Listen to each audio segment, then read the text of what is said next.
Die Dunkelheit war noch nicht vollständig, als Marjorie sich zum ersten Mal regte.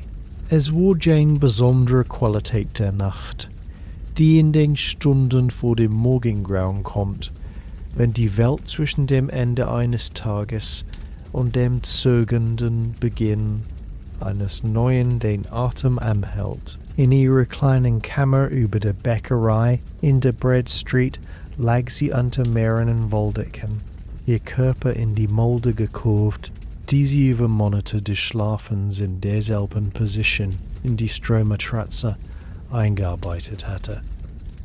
Das Stroh rauschte unter ihr bei jedem Atemzug, ein so vertrautes Geräusch, dass sie es kaum noch wahrnahm, wie den Schlag ihres eigenen Herzens.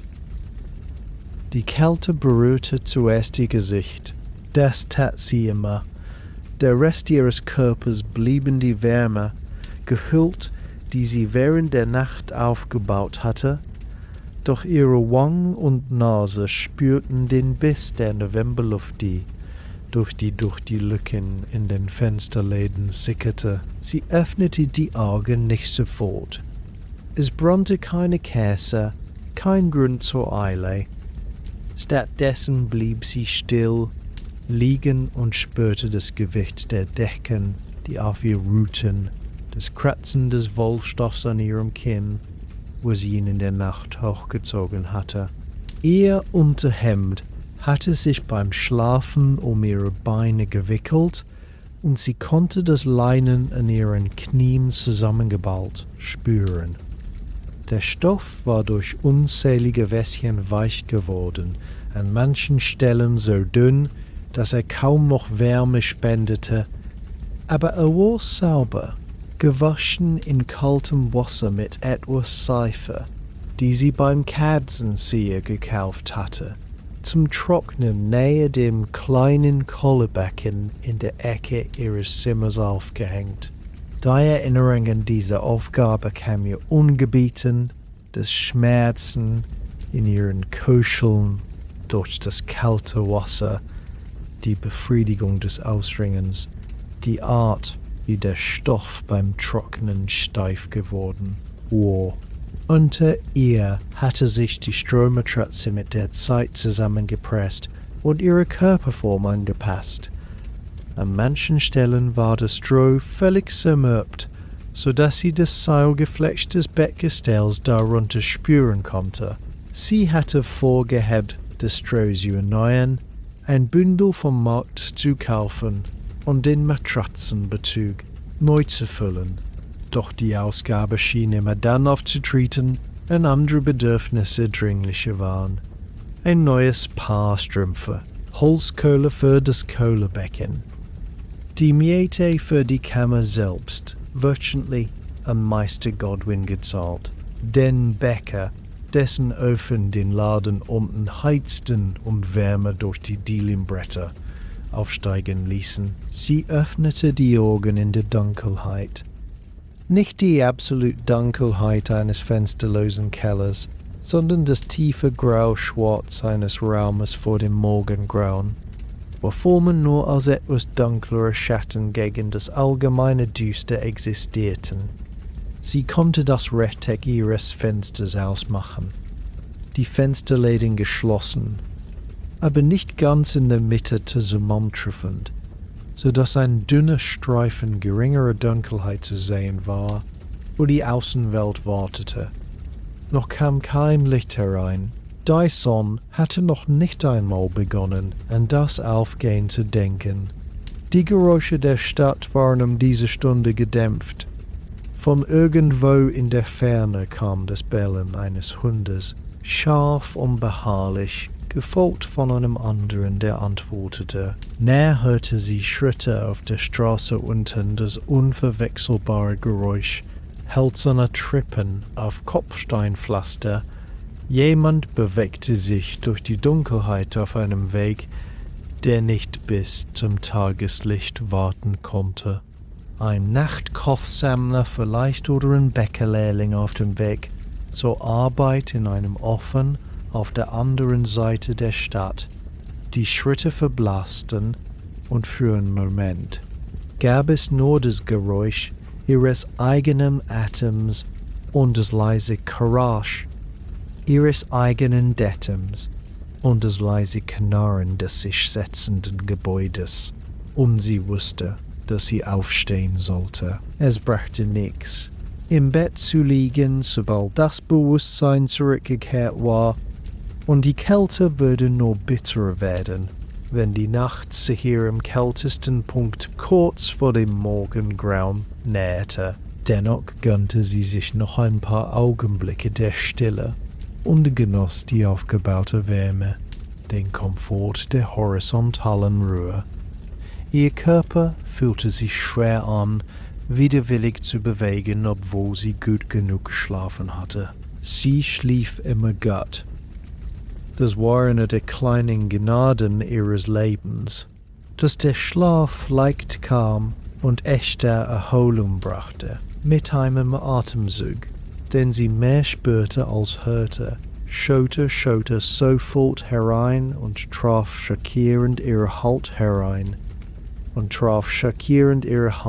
Sie setzte sich auf, ihre nackten Füße fanden den Boden, die Holzdielen eisig unter ihren Fußsohlen. Der Raum drehte sich leicht mit dem Positionswechsel. Ein kurzes Schwindeligkeitsgefühl, das ebenso schnell verging. Sie saß auf der Bettkante, die Hände an den Holzrahmen geklammert. Sie hatte das Kohlebecken sorgfältig aktiert, bevor sie sich zurückgezogen. Sorgfältig aktiert, sie zu bewahren, aber die kleine Kammer hielt Wärme schlecht und was beim Einschlafen an Wärme vorhanden gewesen war, hatte längst durch die Lücken Fenster und Tür entweichen.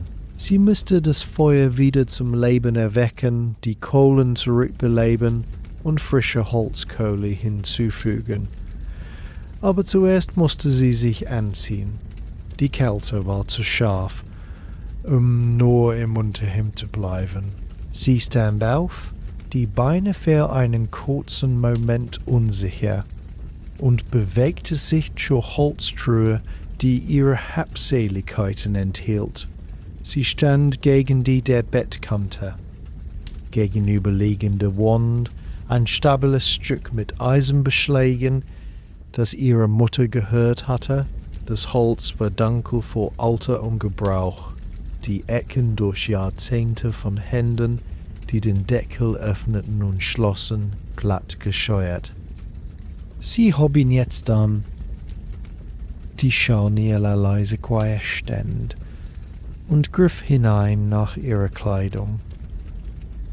Ihr zweites Unterhemd lag obenauf gefaltet, das Leinen etwas gröber als das, welches sie trug, aber ganz ungebrauchsfähig.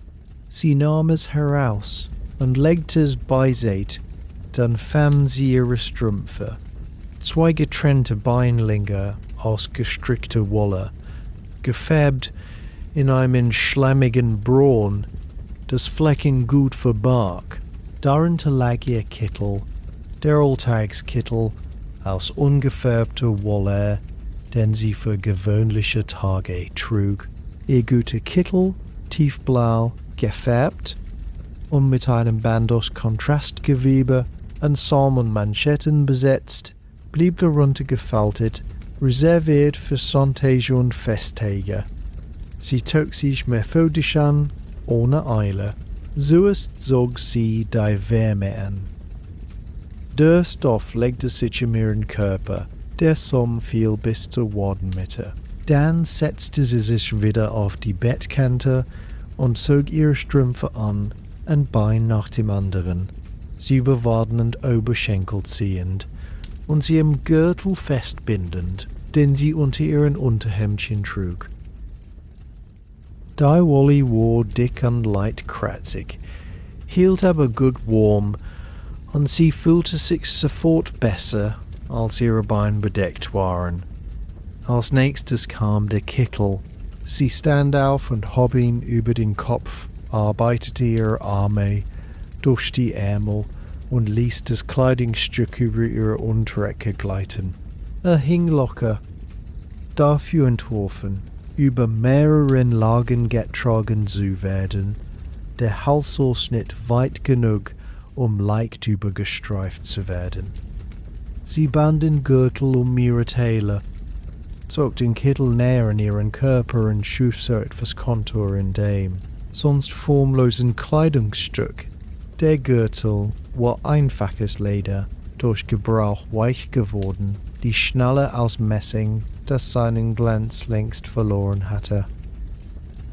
Ihre Schuhe warteten neben dem Bett, schlichte Lederschuhe mit Holzsohlen. Sie schlüpfte hinein und spürte die vertraute Nachgiebigkeit des Leders, das sich im Laufe der Zeit ihren Füßen angepasst hatte. Sie waren nicht neu.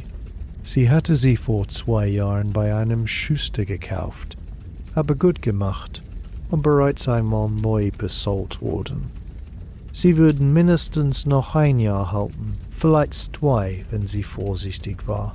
Nun ankleidet, fühlte sie sich besser gerüstet gegen die Kälte. Sie bewegte sich zum Kohlebecken. Sie bewegte sich zum Kohlebecken, kniete daneben nieder und schob sorgfältig die Asche beiseite, mit der sie die Kohlen abgedeckt hatte. Darunter glühten noch einige Glutschwach rot. Sie blies sanft darauf. Ihr Atem ließ sie aufleuchten, und sie fügte kleine Stücke Holzkohle hinzu. Die Kohlen fingen langsam, widerwillig, aber sie fingen Feuer, sie fügte mehr Holzkohle hinzu und baute das Feuer sorgfältig auf, und bald flackerte eine kleine Flamme im Kohlebecken.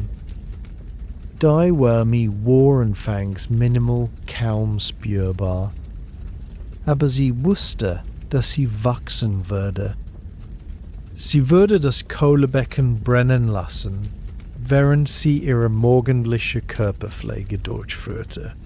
Und wenn sie bereit wäre, die Kammer zu verlassen, würde das Schlimmste der Kälte sich gelegt haben. Das Becken stand auf einem kleinen Tisch unter dem Fenster, einem einfachen Holzstück, das als ihre Waschschüssel diente. Der Krug daneben enthielt Wasser, natürlich kalt, am Abend zuvor am öffentlichen Brunnen geholt. Sie goss Wasser in das Becken, das Geräusch laut im stillen Zimmer, und stellte den Krug ab. Das Wasser war so kalt, dass es ihre Finger schmerzen ließ, aber sie zögerte nicht. Sie schöpfte ihre Hände und brachte das Wasser zu ihrem Gesicht, keuchte leicht beim Schock davon, dann schrubbte ihre Wangen und Stirn, ihren Hals und hinter den Ohren. Für das tägliche Waschen gab es keine Seife. Das war ein Luxus, der für die Wäsche und das gelegentliche vollständige Bad im öffentlichen Badehaus reserviert war. Für die morgendliche Körperpflege reichte Wasser allein. Sie bespritzte ihr Gesicht erneut, dann griff sie nach dem Tuch, das auf einem Nagel neben dem Tisch hing. Es war grobes Leinen, in der Mitte dünn geworden, und sie benutzte es, um Gesicht und Hände zu trocknen. Abtupend statt reibend, vorsichtig mit ihrer Haut in der Kälte. Ihr Haar brauchte Aufmerksamkeit. Sie hatte es vor dem Schlafen Jean locker geflochten, ein einziger Zopf, der ihr den Rücken hinunterhing, aber der Schlaf hatte ihn gelockert und Strähnen hatten sich um ihr Gesicht geschlängelt. Sie löste den Zopf vollständig auf und fuhr mit den Fingern durch ihr Haar, um die Knoten herauszuarbeiten. Es fiel ihr über die Schultern, dunkelbraun und dicht, mit einigen grauen Strähnen, die in ihren Schläfen zu wachsen begannen. Sie war nicht alt, 32 Jahre, was nicht jung war, aber noch nicht gealtert. Aber das Grau hatte vor 2 Jahren begonnen zu erscheinen, und schien jede Jahreszeit mehr zu werden. Sie flocht ihr Haar neu, diesmal straffer, ihre Finger arbeiteten automatisch durch die vertraute Bewegung über, unter, unter. Die 3 Abschnitte webten sich zu einem ordentlichen Zopf zusammen. Sie band das Ende mit einem Stück Wollfaden, rollte dann den Zopf im Nacken auf und steckte ihn mit 2 Holznadeln fest. Schließlich nahm sie ihre Haube von ihrem Nagel und setzte sie über ihr Haar, die Bänder unter dem Kinn bindend.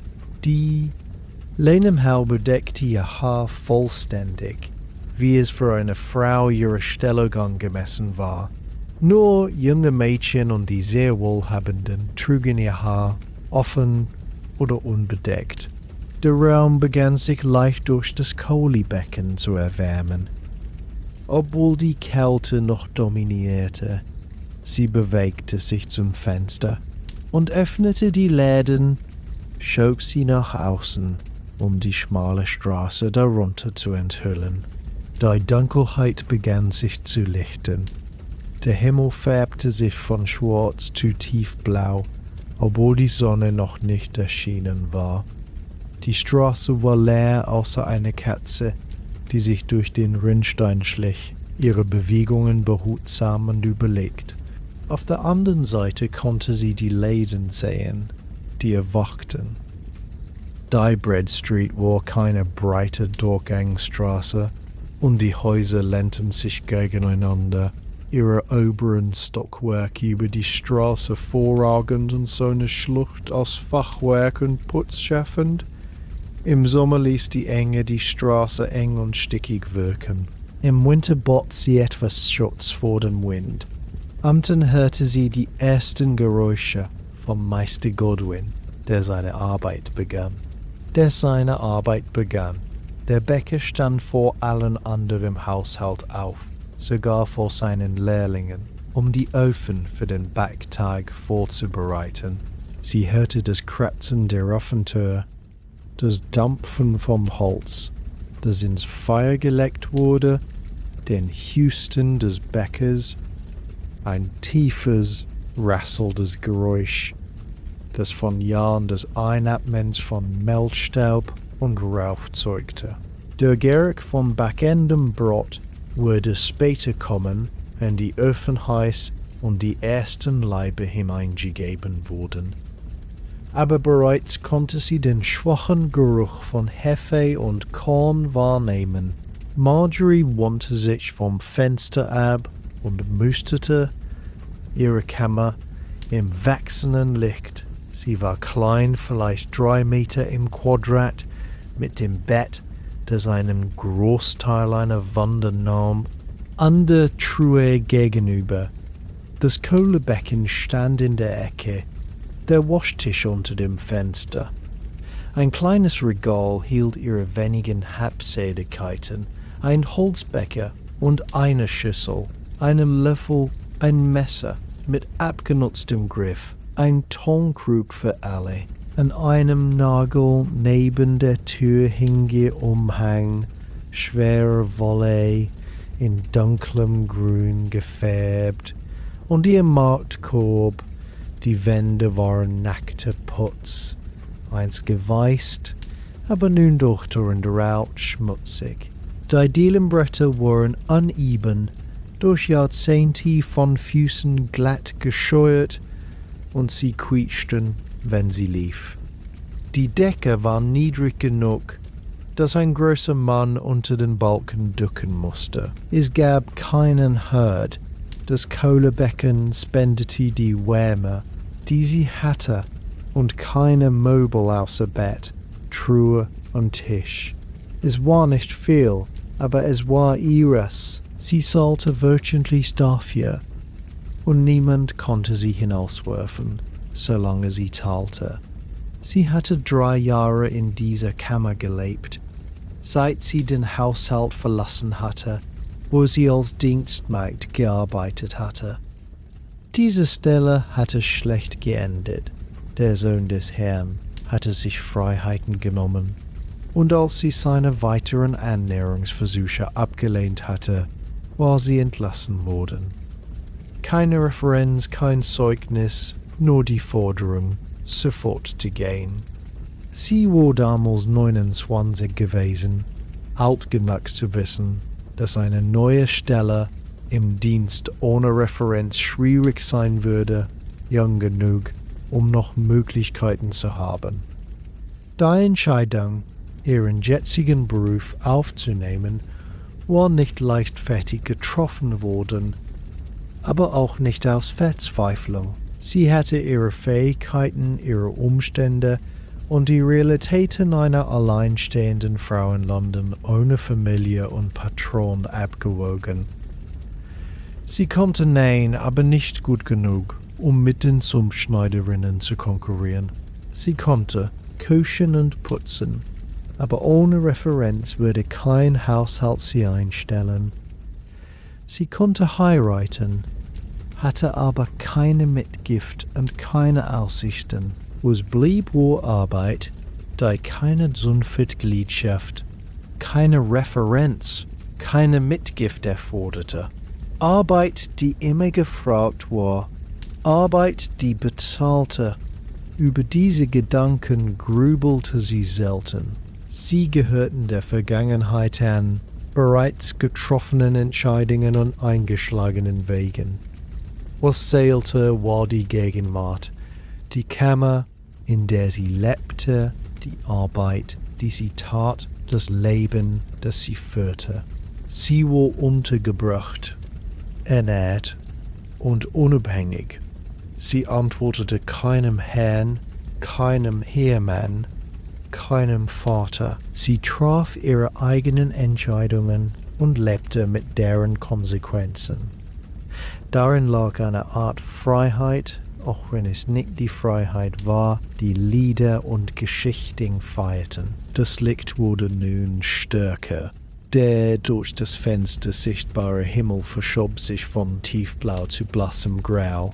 Bald würde die Sonne aufgehen, obwohl es im November eine schwache, wässrige Sonne sein würde, die wenig Wärme spendete.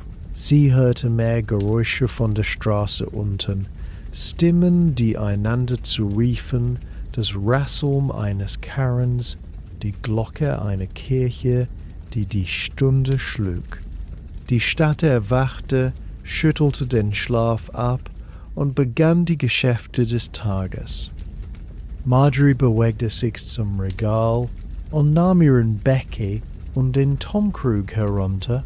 Der Krug enthielt alle vom Gästen, beim Malay-Weib 2 Straßen weiter gekauft. Sie goss eine kleine Menge in den Becher und trank, die Flüssigkeit schal und leicht sauer, aber nass und sättigend. Sie hatte noch nicht richtig gefrühstückt. Aber das alle würde sie bis zu ihrem Besuch beim Bäcker unten für Brot aufrechterhalten. Sie stellte den Bäcker ab und griff nach ihrem Umhang, hob ihn von seinem Nagel und schwang ihn um ihre Schultern. Die Wolle war schwer und warm, das Innere mit einer Leinenschicht ausgefüttert, die einst ein zu abgenutztes Unterhemd gewesen war. Sie schloss den Umhang mit einer einfachen Messingsbange an ihrem Hals, dann nahm sie ihren Marktkorb. In dem Korb lag ihre Geldbörse, ein kleiner Lederbeutel, der ihre Münzen enthielt. Sie überprüfte ihn automatisch. Genug für Brot, Käse und vielleicht etwas Fisch, wenn die Preise des Fischhändlers angemessen waren. Bevor sie ging, wandte sie sich um und musterte die Kammer ein letztes Mal. Das Bett war ungemacht, die Decken durcheinandergewühlt, aber darum würde sie sich später kümmern. Das Kohlebecken brannte gleichmäßig. Seine kleine Flamme spendete einen Wärmepunkt im kalten Zimmer. Die Läden standen offen und ließen das graue Morgenlicht herein. Alles war, wie es sein sollte. Sie öffnete die Tür und trat auf den schmalen Treppenabsatz oben an der Treppe. Die Treppe war steil und dunkel und führte hinunter, sogar sie neben der Bäckerei. Sie stieg vorsichtig hinunter, eine Hand an der Wand zum Gleichgewicht. Ihre Holzbeschutzschuhe laut auf den Stufen. Anten eingelenkt heit sie inne, dann stieß sie die Tür auf, die zur Straße führte. Die Kälte traf sie fort. Die Kälte traf sie sofort, schärfer als in ihrer Kammer. Der Wind, der durch die Gebäude blockiert worden war, fand sie nun, schnitt durch ihren Umhang und Kittel. Sie zog den Umhang enger und trat in die Bread Street, schloss sich dem wachsenden Strom von Menschen an, die ihren Tag begannen. Die Stadt erstreckte sich um sie herum, reisig und lärmend und lebendig. Und sie war ein Teil davon, eine Frau unter Tausenden, die sich durch einen weiteren gewöhnlichen Morgen im mittelalterlichen London bewegte. Die Straße erwachte um sie herum, als Marjorie vollständig in den Morgen trat. Der Himmel hatte sich zu jenem besonderen Grau aufgehellt, das im November für Tageslicht durchging, eine farblose Beleuchtung, die die Welt enthüllte, ohne sie zu erwärmen. Die Gebäude lehnten sich eng von oben herab, ihre oberen Stockwerke so weit hervorragend, dass sie die Fensterläden des gegenüberliegenden Hauses hätte berühren können, wenn sie auf Zehenspitzen gestanden hätte. Die Enge der Bread Street schuf eine Art Tummel und lenkte den Wind, der vom Norden heranfegte, und den Geruch von Rauch und Flusswasser und den undefinierbaren Geruch von Tausenden von Menschen, die zusammengedrängt lebten, mit sich trug. Sie wandte sich zur Bäckerei, die das Erdgeschoss des Gebäudes einnahm, in dem sie wohnte. Die Tür stand trotz der Kälte offen. Die Hitze der Öfen drinnen ließ die Schwelle zu einer Grenze zwischen zwei Welten werden, der eisigen Straße und dem warmen, erfüllten Inneren. Meister Godwin glaubte, dass die offene Türkunden anzog, dass der Geruch von backendem Brotwerbung genug sei, und er lag damit nicht falsch.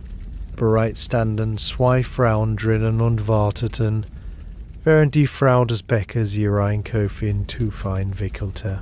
Marjorie trat durch den Eingang und spürte die Wärme von dem hölzernen Tresen, der Kunden vom Arbeitsbereich dahinter trennte, wo die großen Öfen den Raum dominierten.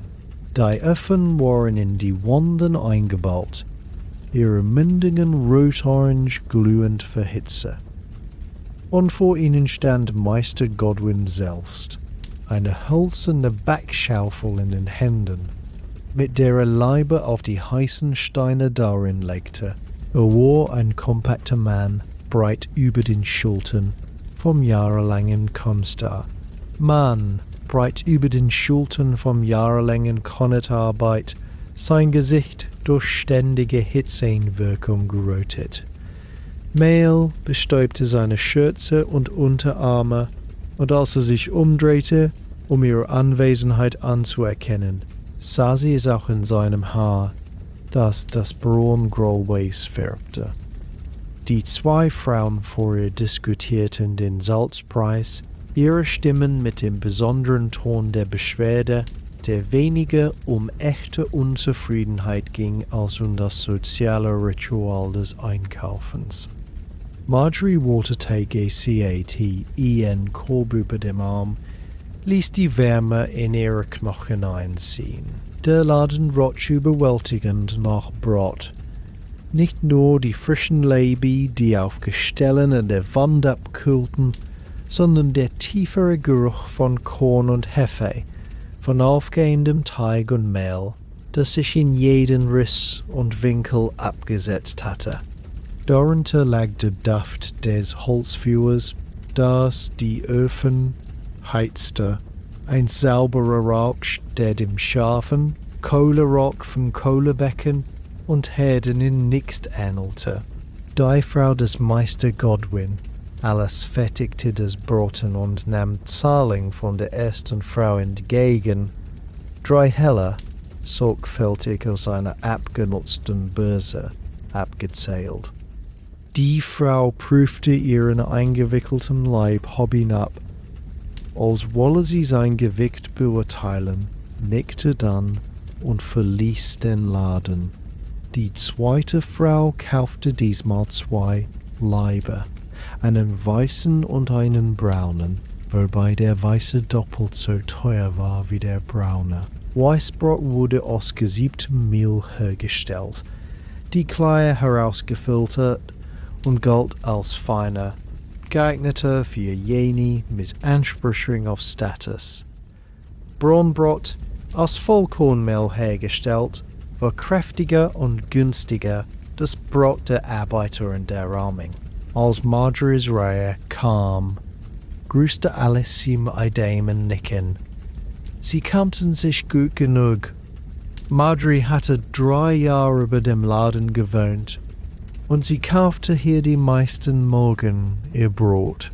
In dem Gruß lag keine Wärme, aber auch keine Kälte. Alice war eine praktische Frau, die ihre Meinungen für sich behielt und erwartete, dass andere dasselbe taten.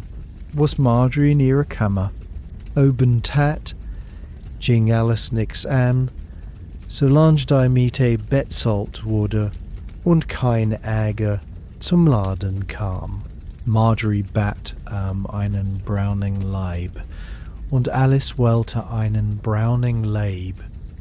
Und Alice wollte einen vom Gestell aus, einen runden Leib mit einer dunklen Kruste, die beim Backen leicht gesprungen war und das blasse Innere teigte. Das Brot war noch warm, und Marjorie konnte die Wärme durch das Tuch spüren. Als Alice es einwickelte, sie zahlte ihren Heller, ließ die kleine Silbermünze in Alices bemähte Handfläche fallen und schob den Leib in ihren Korb. Die Wärme davon an ihrem Arm war angenehm. Ein kleiner Trost gegen die Kälte, die draußen wartete. Bevor sie ging, hielt sie inne, um sich noch einen Moment länger an den Ofen zu wärmen. Meister Godwin schob eine weitere Charge Leibe in die Hitze, seine Bewegungen geübt und effizient. Die Schaufel glitt unter jeden Leib und legte ihn mit einem sanften Dampfen auf die heißen Steine. Dampf stieg aus dem Teig auf, als die Hitze traf, und der Geruch intensivierte sich, ließ Marjorie's Magen vor Hunger zusammenzucken. Sie hatte alle in ihrer Kammer getrunken, aber das war kein Essen. Und ihr Körper kannte den Unterschied. Sie nickte Alice dankend, trat wieder auf die Straße.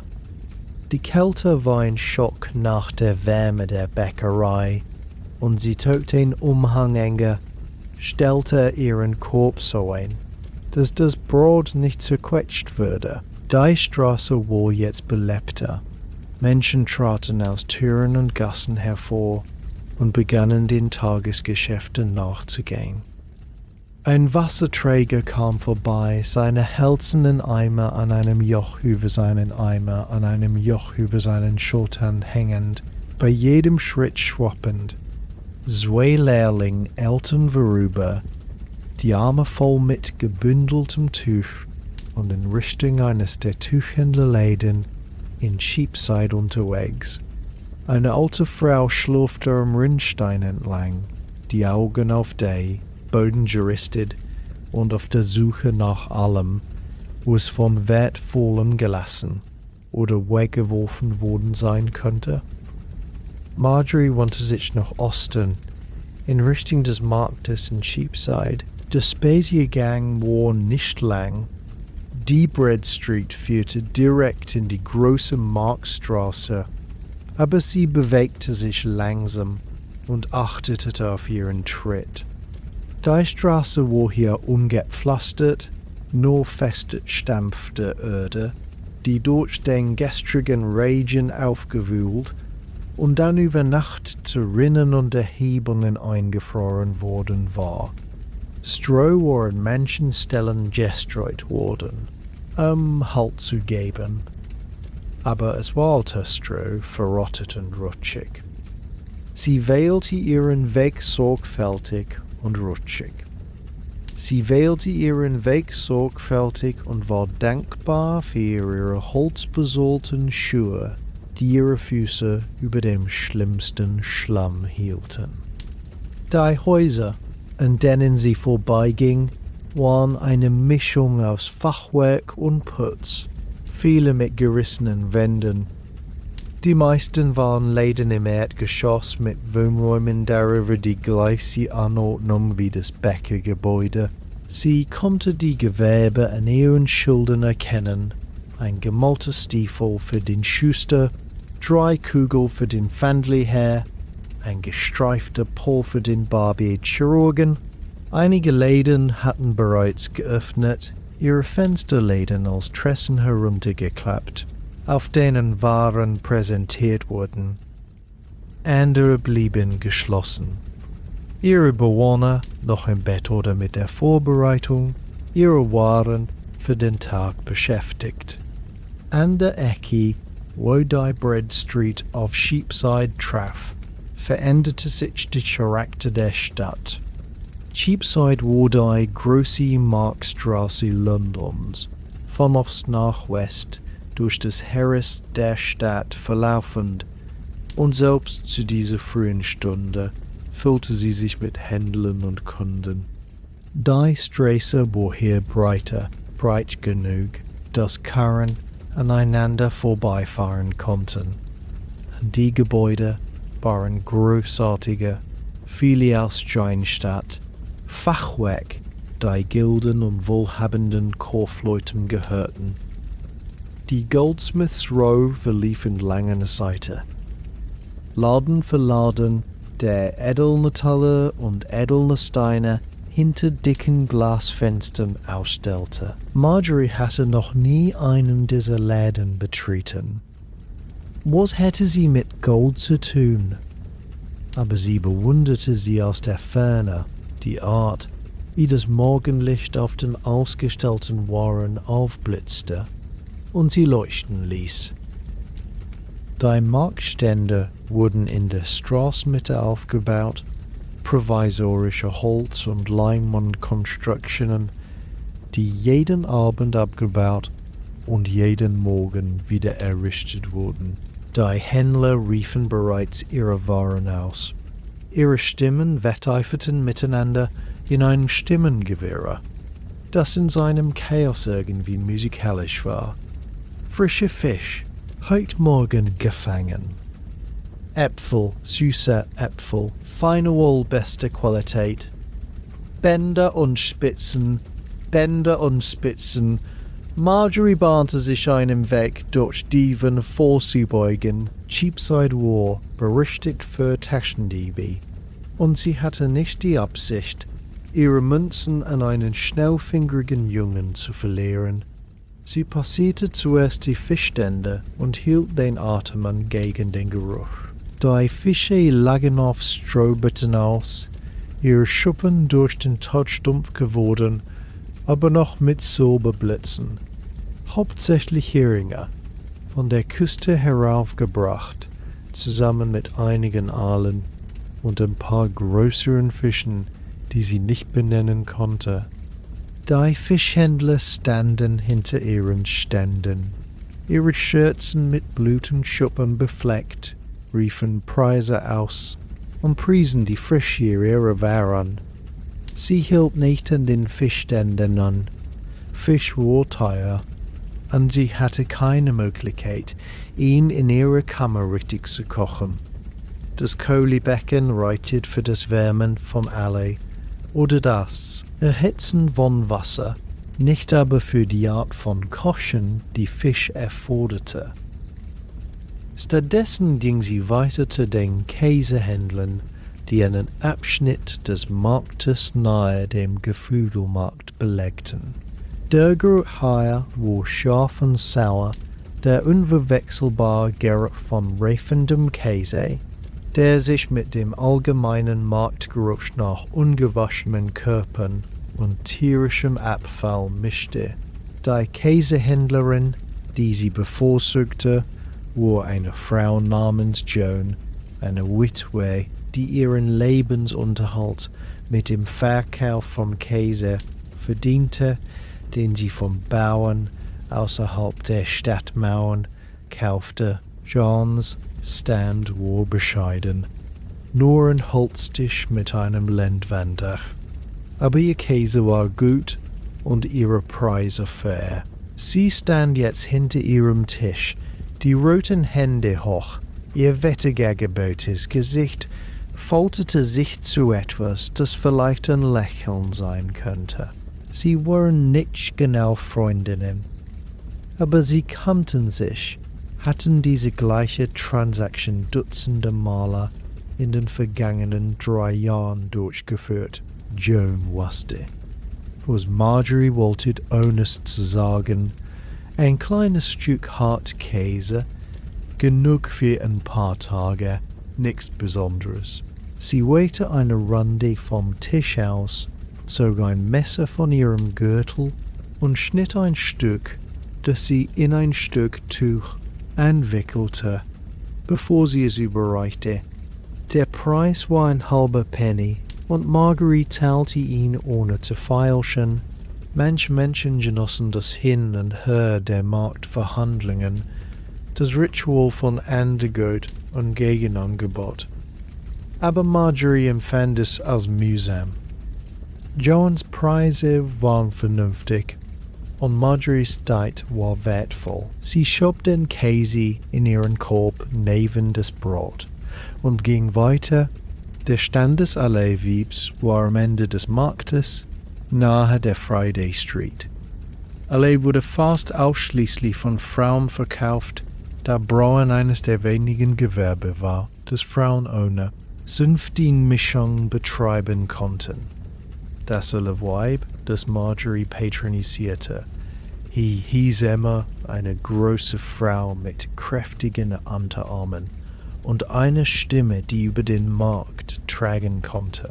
Ihr Stand war dauerhafter als die meisten.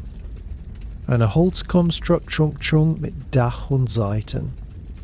Und drinnen hielt sie ihre Allerbehälter, jede mit einem Symbol markiert, um Stärke und Preis anzuzeigen. Emma bediente einen Kunden, als Marjorie ankam, und füllte eine Lederflasche aus einem ihrer Fässer. Der Kunde war irgendwie ein Arbeiter, seine Kleidung grob und mit etwas befleckt, das wie Mörtel aussah.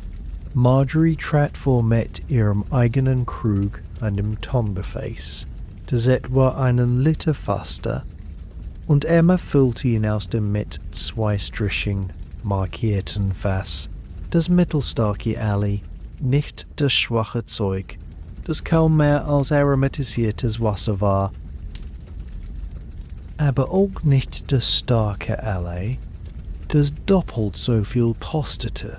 Der Preis war ein halber Penny, und Marjorie zahlte ihn, während sie zusah, wie Emma den Krug mit einem Holzstöpsel verschloss, um ein Auslaufen zu verhindern. Mit ihren Einkäufen fertig, begann Marjorie den Rückweg zur Bread Street.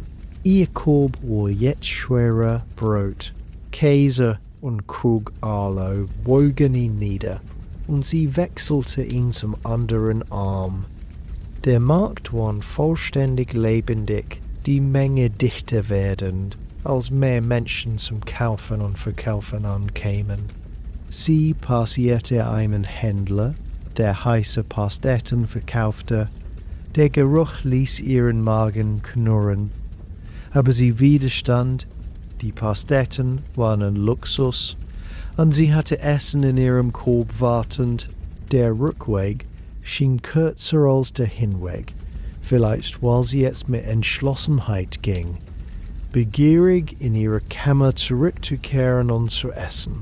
Sie passierte dieselben Wahrzeichen umgekehrt, die Goldsmiths Row Die Eck, wo Die Bread Street begann, den Schusterläden mit seinem gemalten Stiefel. Die Straße war belebter als beim Hinweg. Menschen gingen ihrer Morgenbeschäftigung nach, und sie musste einem Karren ausweichen, der angehalten hatte, um in einer Taverne Fässer zu entladen. Als sie die Bäckerei erreichte, ging sie nicht hinein, sondern wandte sich stattdessen in die Gasse, die zur Treppe zu ihrer Kammer führte. Die Gasse war eng und dunkel, von den Gebäuden auf beiden Seiten beschattet und roch nach Urin und faulenden Gemüsen. Oben öffnete sie ihre Tür und trat ein, erleichtert über das Innere, das wärmer war als beim Verlassen. Das Kohlebecken hatte seine Arbeit getan. Sie stellte ihren Korb auf den Tisch und schloss die Tür, sperrte den Lärm der Straße aus. Einen Moment stand sie einfach dort und genoss die Stille und die Wärme, das Gefühl, in ihrem eigenen Raum zu sein. Wie klein und bescheiden er auch sein mochte. Sie packte ihren Korb methodisch aus. Das Brot kam ins Regel, noch in sein Tuch gewickelt, frisch zu bleiben.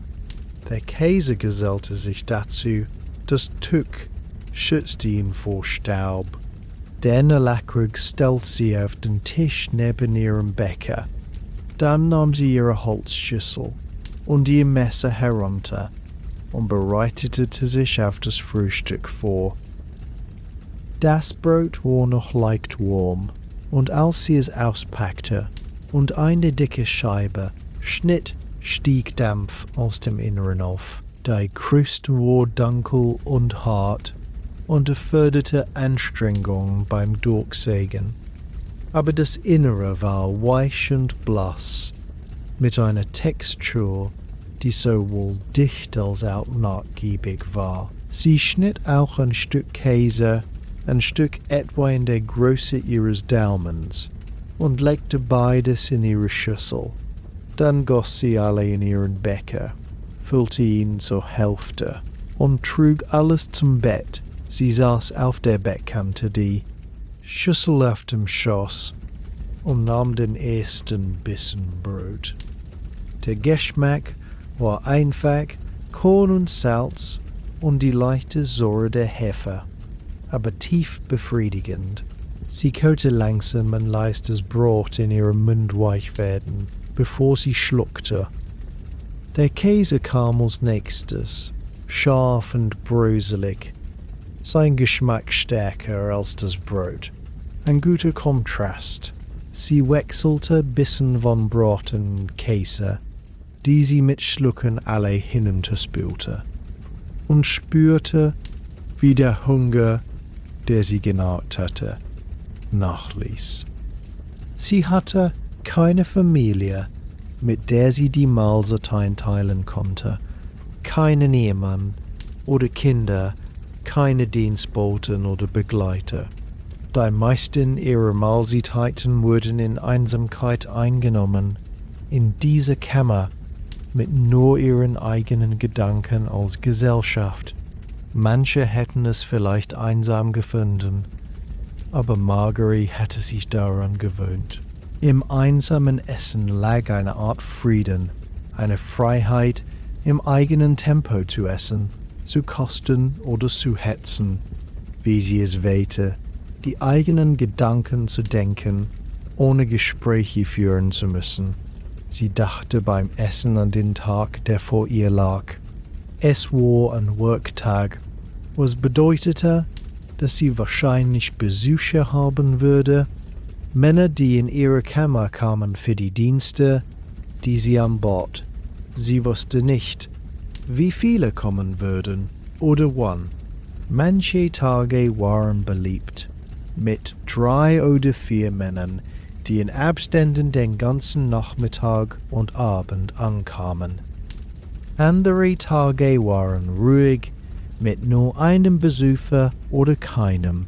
Es gab keine Möglichkeit, es vorherzusagen, kein Muster, das sie erkennen konnte. Sie wartete einfach, und wenn jemand an ihre Tür klopfte, antwortete sie. Die Arbeit selbst war unkompliziert. Männer kamen, sie handelten einen Preis aus, erledigten ihre Geschäfte, zahlten und gingen. Manche waren Stammkunden, Männer, die sie viele Male zuvor gesehen hatte und deren Vorlieben und Gewohnheiten sie kannte.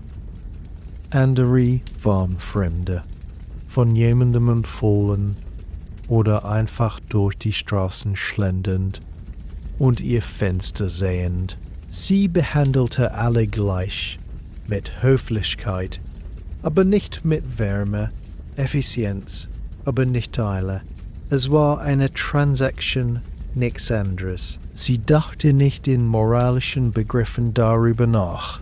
Die Kirche verurteilte ihren Beruf natürlich. Aber die Kirche verurteilte viele Dinge, die die Menschen trotzdem taten.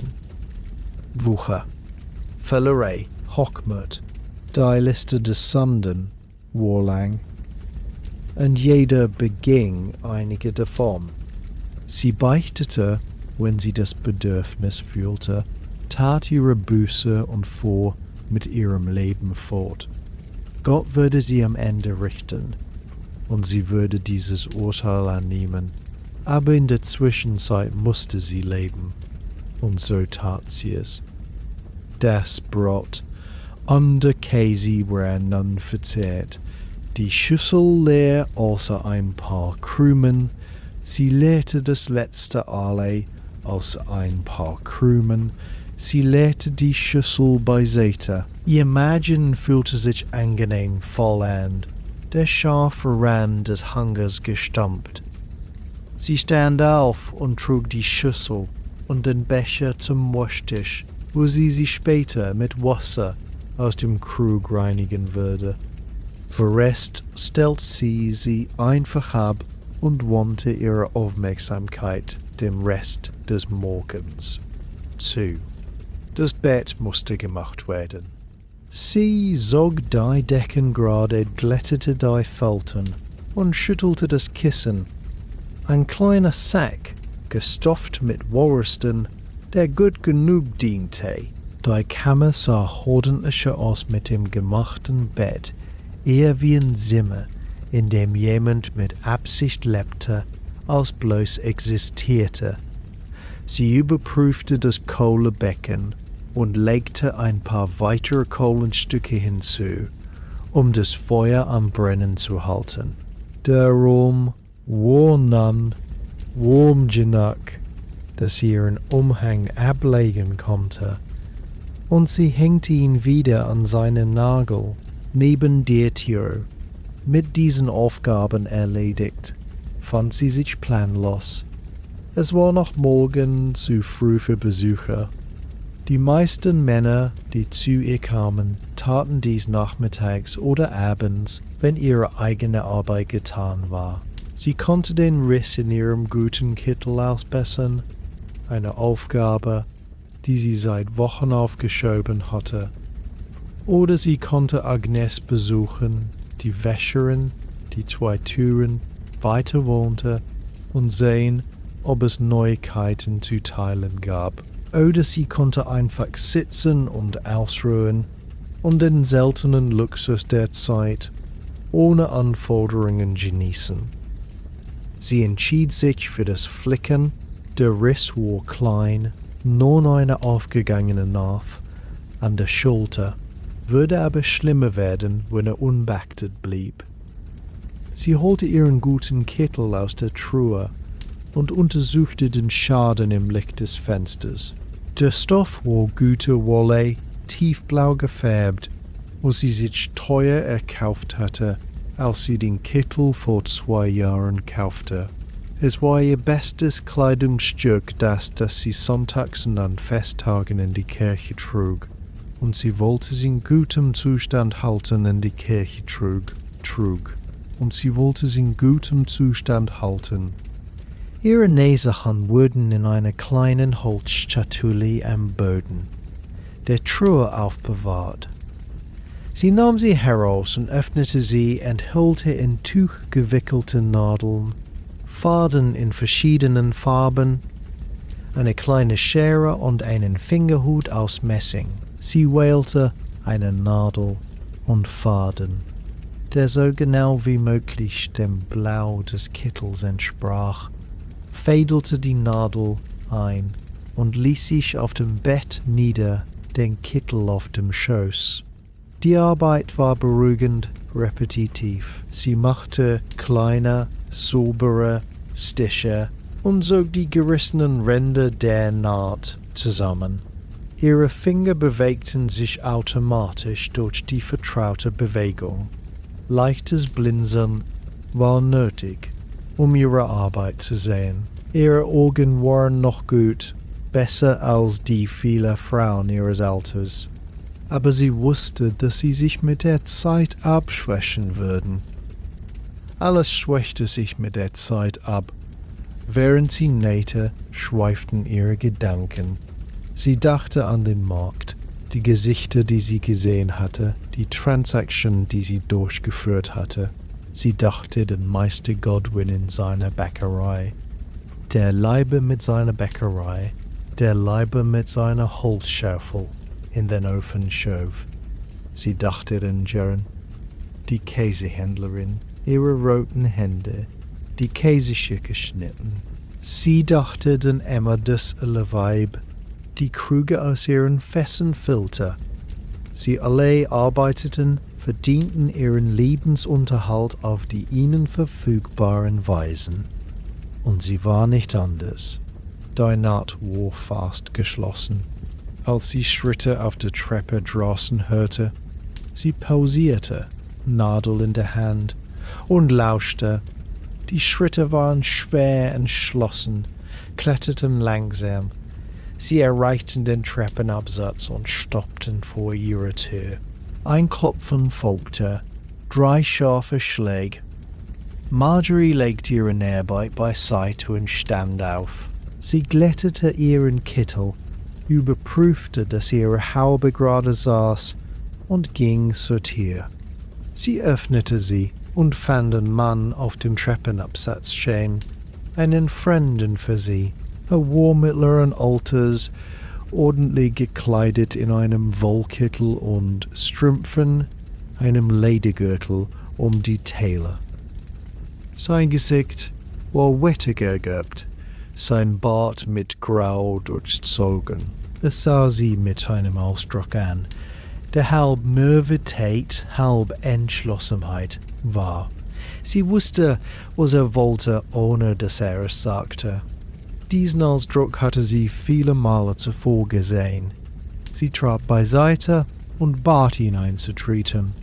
Als er die Schwelle bestritt, schloss sie die Tür hinter ihm und wandte sich um ihm gegenüber zu stehen. Ihr Ausdruck neutral, professionell. Die Verhandlung war kurz. Er nannte, was er wollte, sie nannte ihren Preis, er stimmte zu. Die darauf folgende Transaktion war ebenso kurz, mit einem Minimum an Worten und ohne Vortäuschen von Zuneigung durchgeführt. Als er vorbei war, zahlte er ihr 3 Pfennige, die er sorgfältig in ihre Handfläche zählte, und ging, seine Mütze wieder aufsetzend, als er die Treppe hinunterging. Marjorie stand wieder allein in ihrer Kammer.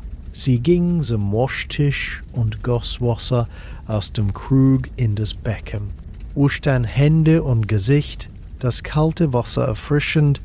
Sie trocknete sich mit dem Tuch ab und kehrte zu ihrer Näharbeit zurück, Nadel und Faden aufnehmend, wo sie aufgehört hatte. Die Naht war in wenigen Minuten fertig. Sie verknottete den Faden bis ihn mit den Zähnen ab und prüfte ihre Arbeit. Die Ausbesserung war fast unsichtbar. Die Stiche klein und gleichmäßig.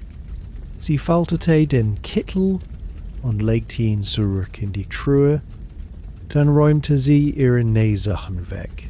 Der Morgen rückte dem Mittag entgegen. Sie konnte die Glocken von St. Mary le Bow hören, die Stunde schlugen, ihr Klang über die Dächer tragend. Die Straße unten war laut vom Verkehr, Stimmen und Schritten und dem Rassel von Karren. Irgendwo in der Nähe bellte ein Hund und ein Kind weinte, der klang dünn und beharrlich. Marjorie ging zum Fenster und schaute hinaus. Der Himmel war noch grau, die Sonne hinter Wolken verborgen, aber der Tag vollständig angebrochen. Menschen bewegten sich durch die Straße unten, gingen ihrer Beschäftigung nach. Jeder in seine eigene Geschichte vertieft. Sie wandte sich ab. Es gab noch mehr Tag vor ihr, mehr Stunden zu füllen. Sie würde auf das nächste Klopfen an ihrer Tür warten, die nächste Transaktion, den nächsten Klopfen an ihrer Tür warten, und wenn der Abend kam, würde sie ihr Abendessen zubereiten, als allein essen und sich in ihr Bett legen, zu schlafen.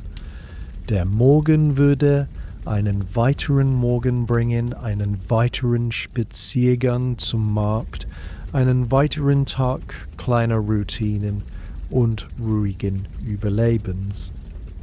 Dies war ihr Leben, gewöhnlich und unbemerkenswert. Ein Leben unter Tausenden in der großen Stadt London. Sie verlangte nicht mehr als das. Sie hatte Unterkunft, Essen und die Mittel, beides zu erhalten. Sie hatte ihre Gesundheit, ihre Unabhängigkeit und ihr kleines Maß an Frieden. In einer Welt, in der die meisten Menschen weit weniger hatten, war das genug. Die Glocken von St. Mary le Bow hatten gerade die Stunde der 6 geschlagen, als das zweite Klopfen kam. Marjorie saß auf ihrem Bett und zählte die Münzen in ihrer Börse. Ein wöchentliches Ritual, das ihr half, ihre Einnahmen zu verfolgen und ihre Ausgaben zu planen. Sie hatte die Münzen auf der Decke vor sich ausgebreitet, einen kleinen Haufen Silberpfennige, ein paar Halbpfennige und mehrere Helle. Die 3 Pfennige vom Morgenbesucher waren dem Haufen hinzugefügt worden, und sie berechnete, ob sie genug beiseite gelegt hatte für die Miete der nächsten Woche. Das Klopfen war leiser als das erste gewesen, fast zögernd. Sie sammelte die Münzen schnell auf und ließ sie in ihre Börse fallen. Dann ging sie zur Tür. Als sie öffnete, fand sie einen jungen Mann auf dem Treppenabsatz stehen, kaum mehr als ein Junge, vielleicht 18 oder 19 Jahre alt.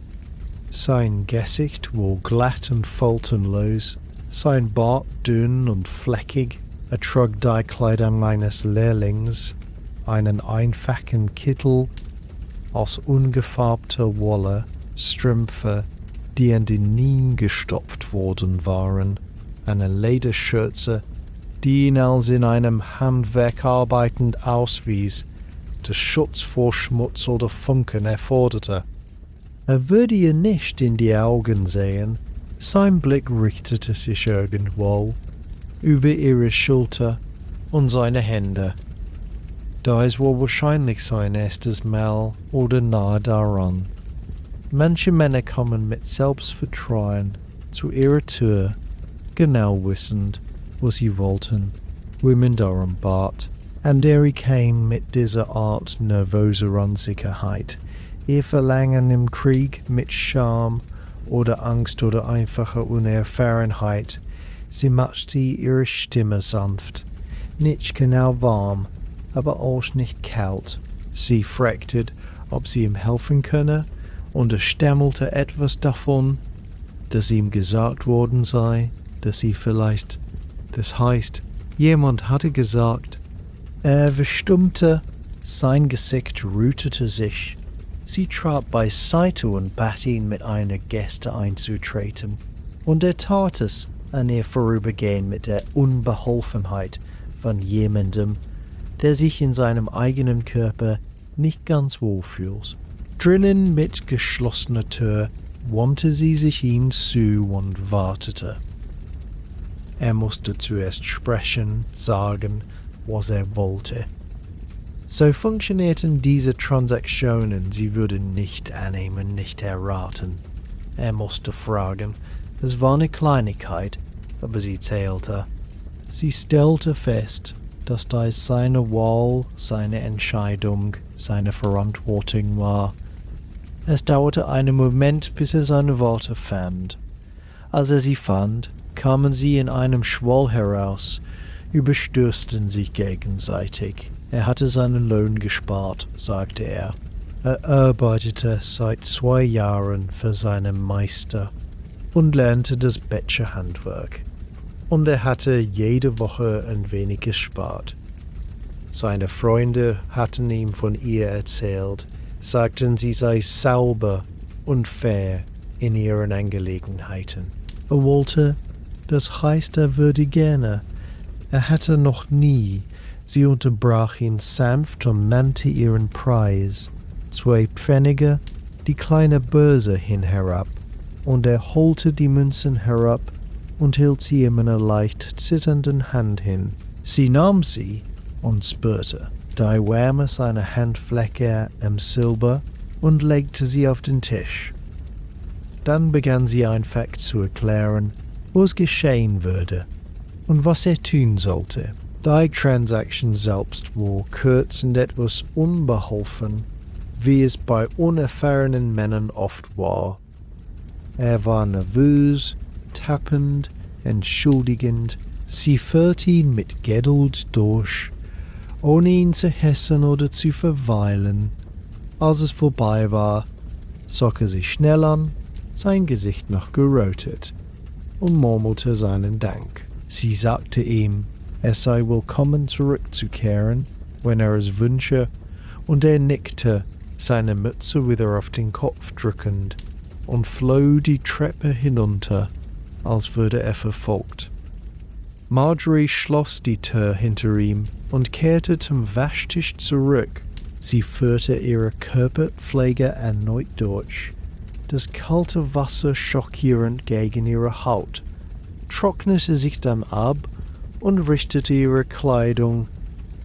Die 2 Pfennige schlossen sich, den anderen in ihrer Börse an. Wir Besucher an einem Tag würden gute Einnahmen sein. Aber sie hatte gelernt, nicht auf solche Dinge zu zählen. Manche Tage brachten viele Männer zu ihrer Tür, andere brachten keinen.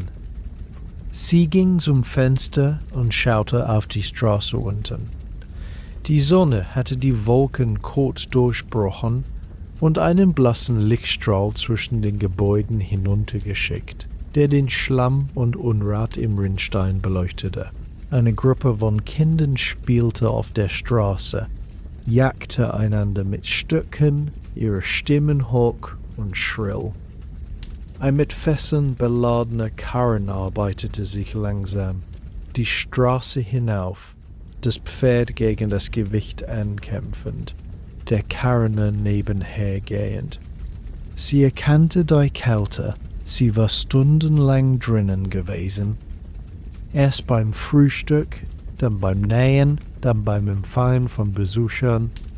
Sie musste sich bewegen, unter Menschen sein, andere Stimmen als ihre eigenen Gedanken hören. Sie beschloss, Agnes zu besuchen, die Wäscherin, die 2 Türen weiterlebte. Agnes war normalerweise reisig die Mittagszeit zu Hause und hielt eine Pause von ihrer Arbeit, bevor die Nachmittagslieferungen kamen. Marjorie nahm ihren Umhang von seinem Nagel und wickelte ihn um ihre Schultern, schloss dann ihre Tür hinter sich mit dem Eisenschlüssel, den sie an einer Kordel um den Hals trug. Der Treppenabsatz war dunkel und schmal, kaum breit genug für eine Person, und die Treppe knarrte unter ihrem Gewicht, als sie hinabstieg. Anstatt sich zur Straße zu wenden, wandte sie sich in die andere Richtung, tiefer in das Gebäude, einem schmalen Gang folgend, der die verschiedenen Kammern und Werkstätten verband, die dieses Labyrinth aus Mieträumen ausmachten.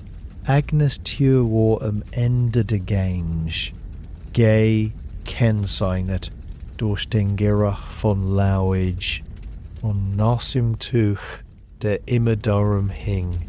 Marjorie klappte, und nach einem Moment öffnete sich die Tür und enthüllte Agnes selbst, eine Frau von vielleicht 40 Jahren mit kräftigen Armen und einem Gesicht, das einst hübsch gewesen war, nun aber von Arbeit und Sorge gefurcht war. Ihre Hände waren rot und spröde vom ständigen Eintauschen in Wasser, und ihre Schürze war nass und befleckt. Agnes' Gesicht hellte sich auf, als sie Marjorie sah. Sie waren keine engen Freundinnen. Agnes hatte einen Ehemann und 3 Kinder, und ihr Leben unterschied sich sehr von Marjories, aber sie waren freundliche Nachbarinnen, die einander halfen, wenn nötig. Agnes hatte einmal das jüngste Kind von Agnes gehütet, als Agnes eine Lieferung durch die Stadt hatte übernehmen müssen. Agnes lud ziehen, und Marjorie trat in die Kammer, die größer als ihre eigene war, aber weitaus belebter. Nasse Wäsche hingen Leinen, die quer durch den Raum gespannt waren, und ein Labyrinth aus feuchtem Leinen und Wold bildeten. Ein großes Holzbottich dominierte eine Ecke, halb gefüllt mit Wasser, und daneben stand ein kleinerer Bottich zum Spülen. Der Geruch von Lauge war stark und mischig mit dem Geruch nassen Stoffs und dem schwachen Geruch der Talkerzen, die Licht spendeten, wenn die Fensterläden geschlossen waren. Agnes' 3 Kinder waren anwesend, 2 Jungen und ein Mädchen, im Alter von vielleicht 5 bis 10 Jahren. Sie spielten irgendein Spiel in der Ecke mit Holzklötzen und Bindfaden. Ihre Stimmen ein ständiges Gemurmel aus Streit und Verhandlung. Agnes' Hemmen war nicht dort. Er arbeitete als Träger am Dock und würde erst abends zurückkehren. Agnes bot Marjorie einen Hocker neben dem Kohlebecken. Das Stärke brannte als Marjories eigenes, genährt durch den ständigen Bedarf an heißem Wasser für die Wäsche. Marjorie nahm dankbar an und hielt die Hände der Wärme entgegen. Agnes schüttete alle aus einem Krug in 2 Holzbecher und reichte in einem Marjorie. Dann ließ sie sich auf einem anderen Hocker mit einem Korb Flickarbeit auf dem Schoß nieder. Sie sprachen über Kleinigkeiten, wie Frauen es tun, wenn sie ein paar Momente der Muße haben. Agnes beklagte den Preis von Seife, der wieder gestiegen war, und einen Kunden, der sich geweigert hatte zu zahlen, da ein Fleck noch sichtbar war. Marjorie merkte mitfühlende Geräusche und teilte ihre eigene Beschwerde über die Kosten für Holzkohle, die jedem Winter zu steigen schien. Sie besprachen das Wetter und stimmten überein, dass es für November ungewöhnlich kalt war und spekulierten, ob die Themse in diesem Jahr zu frieren könnte, wie sie es vor 2 Wintern getan hatte. Das Gespräch meanderte angenehm, erforderte wenig Nachdenken oder Mühe. Agnes' Hände bewegten sich beim Sprechen ständig, ihre Nadel flitzte hinein, und aus dem Stoff, den sie flickte, ein Kinderrock mit zerrissenem Saum. Marjorie nippte neben Ellie und beobachtete die Kinder beim Spielen. Deren Spiel immer aufwendiger wurde, als sie neue Regeln und Komplikationen hinzufügten. Der älteste Junge war eindeutig in Charge und dirigierte die anderen mit der Autorität des Alters, während das Jüngste, das Mädchen, seinen Anweisungen mit gelegentlichem Protest folgte.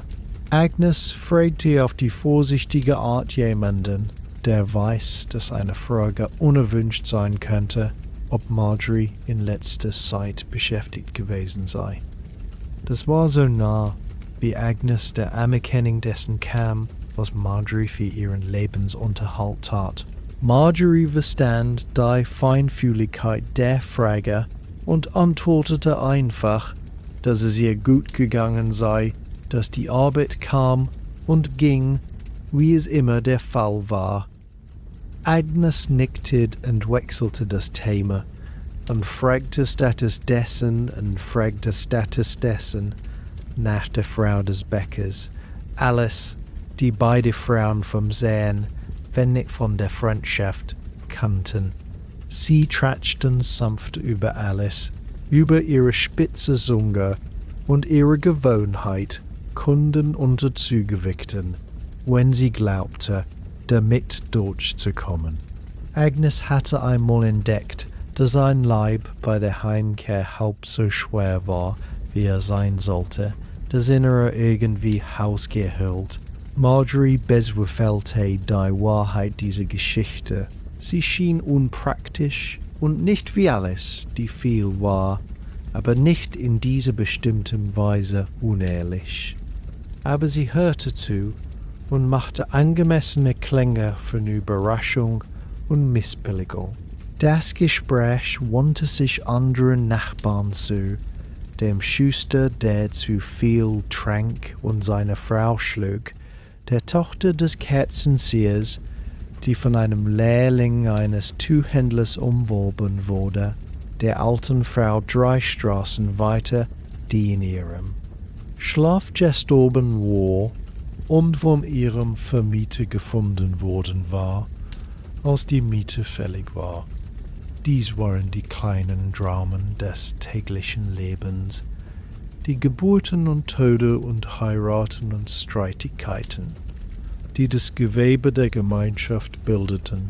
Marjorie kannte die meisten Personen, die Agnes erwähnte, zumindest vom Sehen, und trug ihre eigenen Beobachtungen bei, wenn sie hatte. Die Zeit verging auf diese angenehme, unbelastende Weise. Das Kinderspiel löste sich in einen Streit auf, den Agnes mit ein paar scharfen Worten beilegte. Dann begannen sie ein neues Spiel, diesmal ruhiger. Das alle in Marjories Becher wurde warm vom Sitzen neben dem Kohlebecken. Und sie trank es langsam und genoss den Augenblick der Kameradschaft. Sie verbrachte so viel Zeit allein, dass diese Gelegenheiten einfachen menschlichen Kontakts kostbar wirkten, auch wenn das Gespräch trivial war. Schließlich legte Agnes ihre Flickarbeit beiseite und verkündete, dass sie zur Arbeit zurückkehren müsse. Sie hatte 3 weitere Ladungen Wäsche zu Maß, bevor es erbetet würde. Marjorie dankte Agnes für das Alle und die Gesellschaft, und Agnes begleitete sie zur Tür und fragte mit gedämpfter Stimme, ob Marjorie etwas brauche, ob es ihr gut gehe, ob Agnes irgendetwas für sie tun könne. Die Frage war, aufrichtig wusste Marjorie, aus der komplizierten Mischung aus Mitleid und Respekt und Unbehagen geboren, die Agnes ihr gegenüber empfand. Agnes missbilligte Marjories Beruf. Wie könnte sie nicht als verheiratete Frau mit Kindern, eine Frau, die zur Kirche ging und versuchte, nach ihren Lehren zu leben, aber sie verurteilte sie auch nicht. Agnes verstand, vielleicht besser als die meisten, wie eng die Möglichkeiten für eine alleinstehende Frau waren, wie leicht Ehrbarkeit verloren gehen und wie schwer sie wieder zu gewinnen war. Marjorie versicherte ihr, dass es ihr gut gehe, dass sie nichts brauche, und dankte ihr erneut für ihre Freundlichkeit. Sie trennten sich mit Lachen, und Marjorie machte sich durch den Gang zurück. In ihre eigene Kammer, der Schlüssel drehte sich glatt im Schloss, und sie trat ein und lehnte sich einen Moment gegen die Tür. Die Kammer war, so wie sie verlassen hatte, das Kohlebecken noch brennend, die Münzen noch in ihrer Börse auf dem Tisch. Sie nahm ihren Umhang ab und hängte ihn auf, dann ging sie zum Fenster, um auf den Nachmittag hinauszublicken. Die Kürsonne war verschwunden und der Himmel war wieder grau, schwer mit dem Versprechen vom Regen. Die Straße unten war ruhiger jetzt, der Mittagstrubel dem langsameren Tempo des Nachmittags weichend.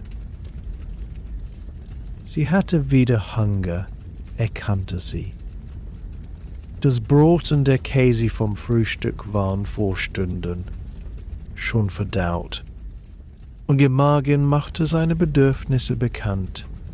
Sie schnitt eine weitere Scheibe Brot und ein Stück Käse, goss Meerle in ihren Becher und aß, einem Priester beim Vorbeigehen zusehend, sein schwarzes Gewand um seine Knöchel wirbelnd, die Hände gegen die Kälte in seine Ärmel gesteckt. Eine Frau folgte und trug einen Korb Eier, ging vorsichtig, um sie nicht zu erschüttern. Ein Hund trappte vorbei, seine Rippen durch sein räudiges Fell sichtbar, die Nase auf der Suche nach Essen am Boden. Als sie fertig gegessen hatte, wusch sie Hände und Gesicht erneut, ließ sich dann auf dem Bett nieder, den Rücken gegen die Wand. Sie hatte keine bestimmte Aufgabe, die sie beschäftigte, keine zu erledigende Fleckarbeit, keine zu erledigende Besorgungen. Sie saß einfach, die Hände im Schoß gefaltet, und ließ ihren Gedanken wandern. Sie dachte an den jungen Lehrling, der an ihre Tür gekommen war, seine Nervosität und sein tollpatschiges Dankbarkeit. Sie dachte an Agnes und ihre Kinder, das komplizierte Leben einer verheirateten Frau mit all seinen Anforderungen und Verantwortlichkeiten. Sie dachte an die Münzen in ihrer Börse und zählte sie gedanklich, berechnete, wie viel sie vor dem Wochenende verdienen musste, um Miete und Ausgaben zu decken. Die Miete war ihre größte Ausgabe, 6 Pfennige pro Woche, jeden Montagmorgen an Meister Godwin gezahlt. Es war nicht billig, aber die Kammer war private und relativ sauber und die Lage war gut, nahe am Markt und in Hauptstraßen, wo potenzielle Kunden sie finden konnten. Essen war ihre nächstgrößte Ausgabe, Brot, Käse, Eier und gelegentlich Fisch oder Gemüse. Dann gab es Holzkohle für das Kohlebecken, Seife zum Waschen, den gelegentlichen Ersatz abgenutzter Kleidung oder Schuhe. Sie versuchte jede Woche ein wenig zu sparen und einen Vorrat aufzubauen, wenn wenig Männer zu ihrer Tür kamen. Aber es war schwierig. Es gab immer etwas, das gekauft werden musste, eine unerwartete Ausgabe, die ihre Ersparnisse auffraß. Sie machte diese Arbeit seit 3 Jahren und in dieser Zeit hatte sie eine Art Routine entwickelt, Rhythmus für ihre Tage und Wochen. Sie wusste, welche Tage wahrscheinlich belebt sein würden. Marktig, wenn Männer aus umliegenden Dörfern in die Stadt kamen und Münzen in ihren Taschen und Zeit übrig hatten. Sie wusste, welche Jahreszeiten ruhig waren, die Tiefe des Winters, wenn Kälte die Menschen drinnen hielt, und der Hochsommer, wenn viele die Stadt verließen, um der Hitze und Krankheit zu entfliehen. Sie kannte ihre Stammkunden, die Männer, die einmal pro Woche oder einmal pro Monat zu ihr kamen, und deren Vorlieben und Gewohnheiten sie erlernt hatte, und sie wusste, wie man mit den unregelmäßigen Kunden umging, den Fremden, die mit unterschiedlichen Graden an Höflichkeit und Sauberkeit an ihre Tür erschienen. Es war nicht das Leben, das sie sich als Mädchen vorgestellt hatte.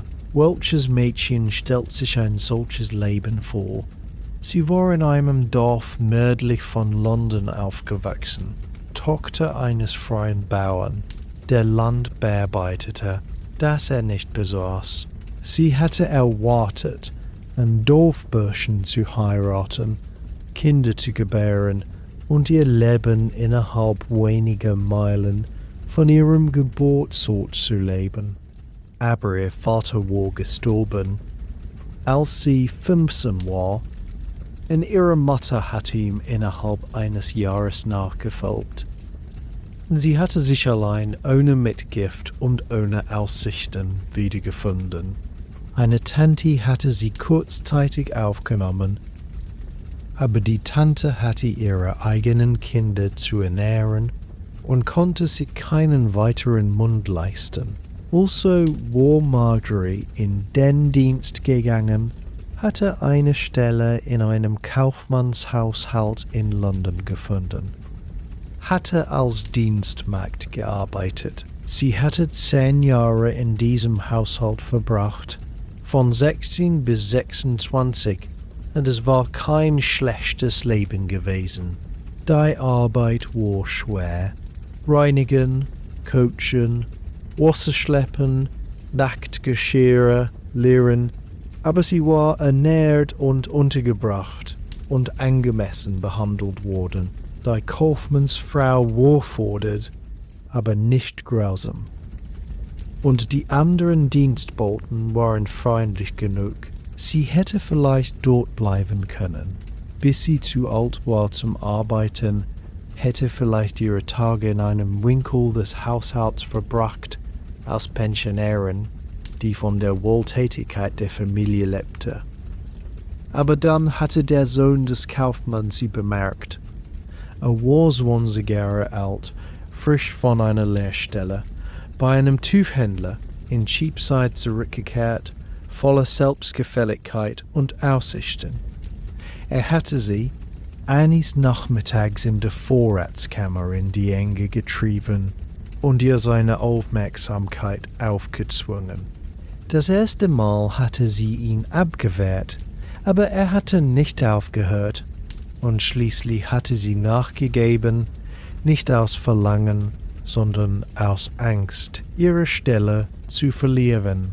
Es hatte Monate gedauert, diese heimlichen Begegnungen in Vorratskammern und Lagerräumen, immer auf sein Bett reiben, immer mit der impliziten Drohung, dass Ablehnung Entlassung bedeuten würde. Als sie schließlich den Mut aufgebracht hatte, ihn direkt abzulehnen, ihm zu sagen, dass sie nicht weitermachen würde, war er zu seiner Mutter gegangen und hatte behauptet, Marjorie habe ihn verführt, dass sie die Angreiferin gewesen sei.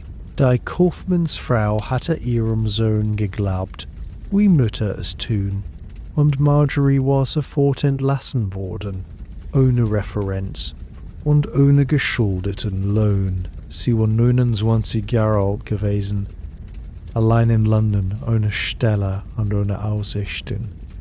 Und sie hatte sich vor einer Wahl gesehen. Sie dachte nicht oft an diese Dinge.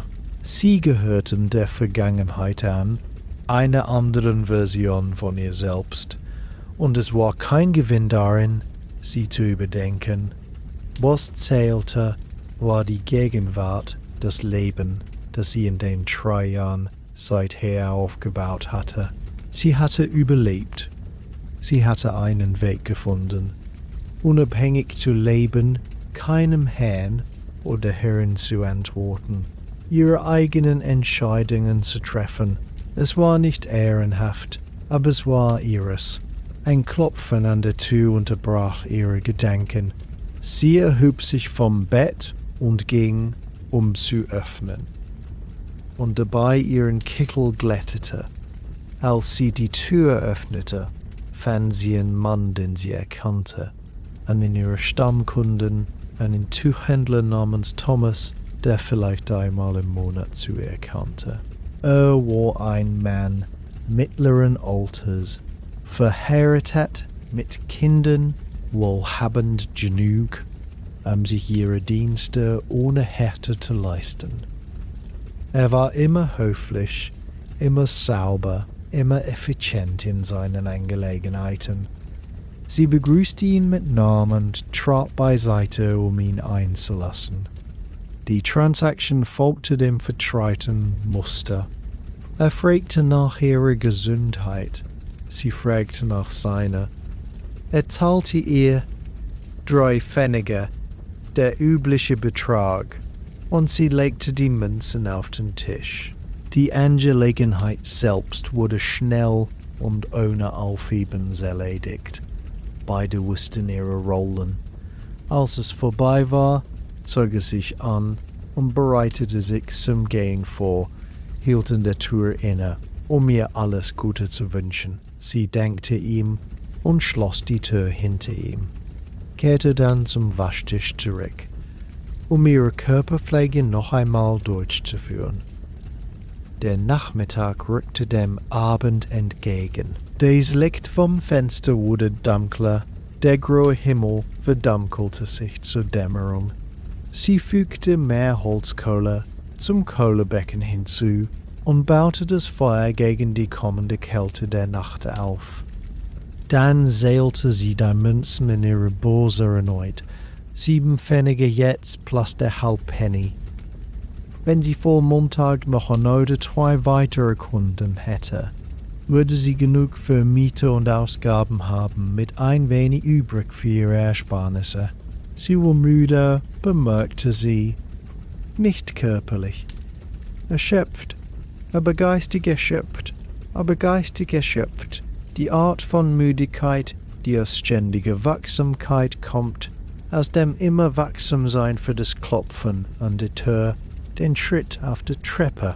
Sie erlaubte sich auf das Bett zu legen, nicht um zu schlafen, sondern einfach um sich auszuruhen, die Augen geschlossen, der Körper still.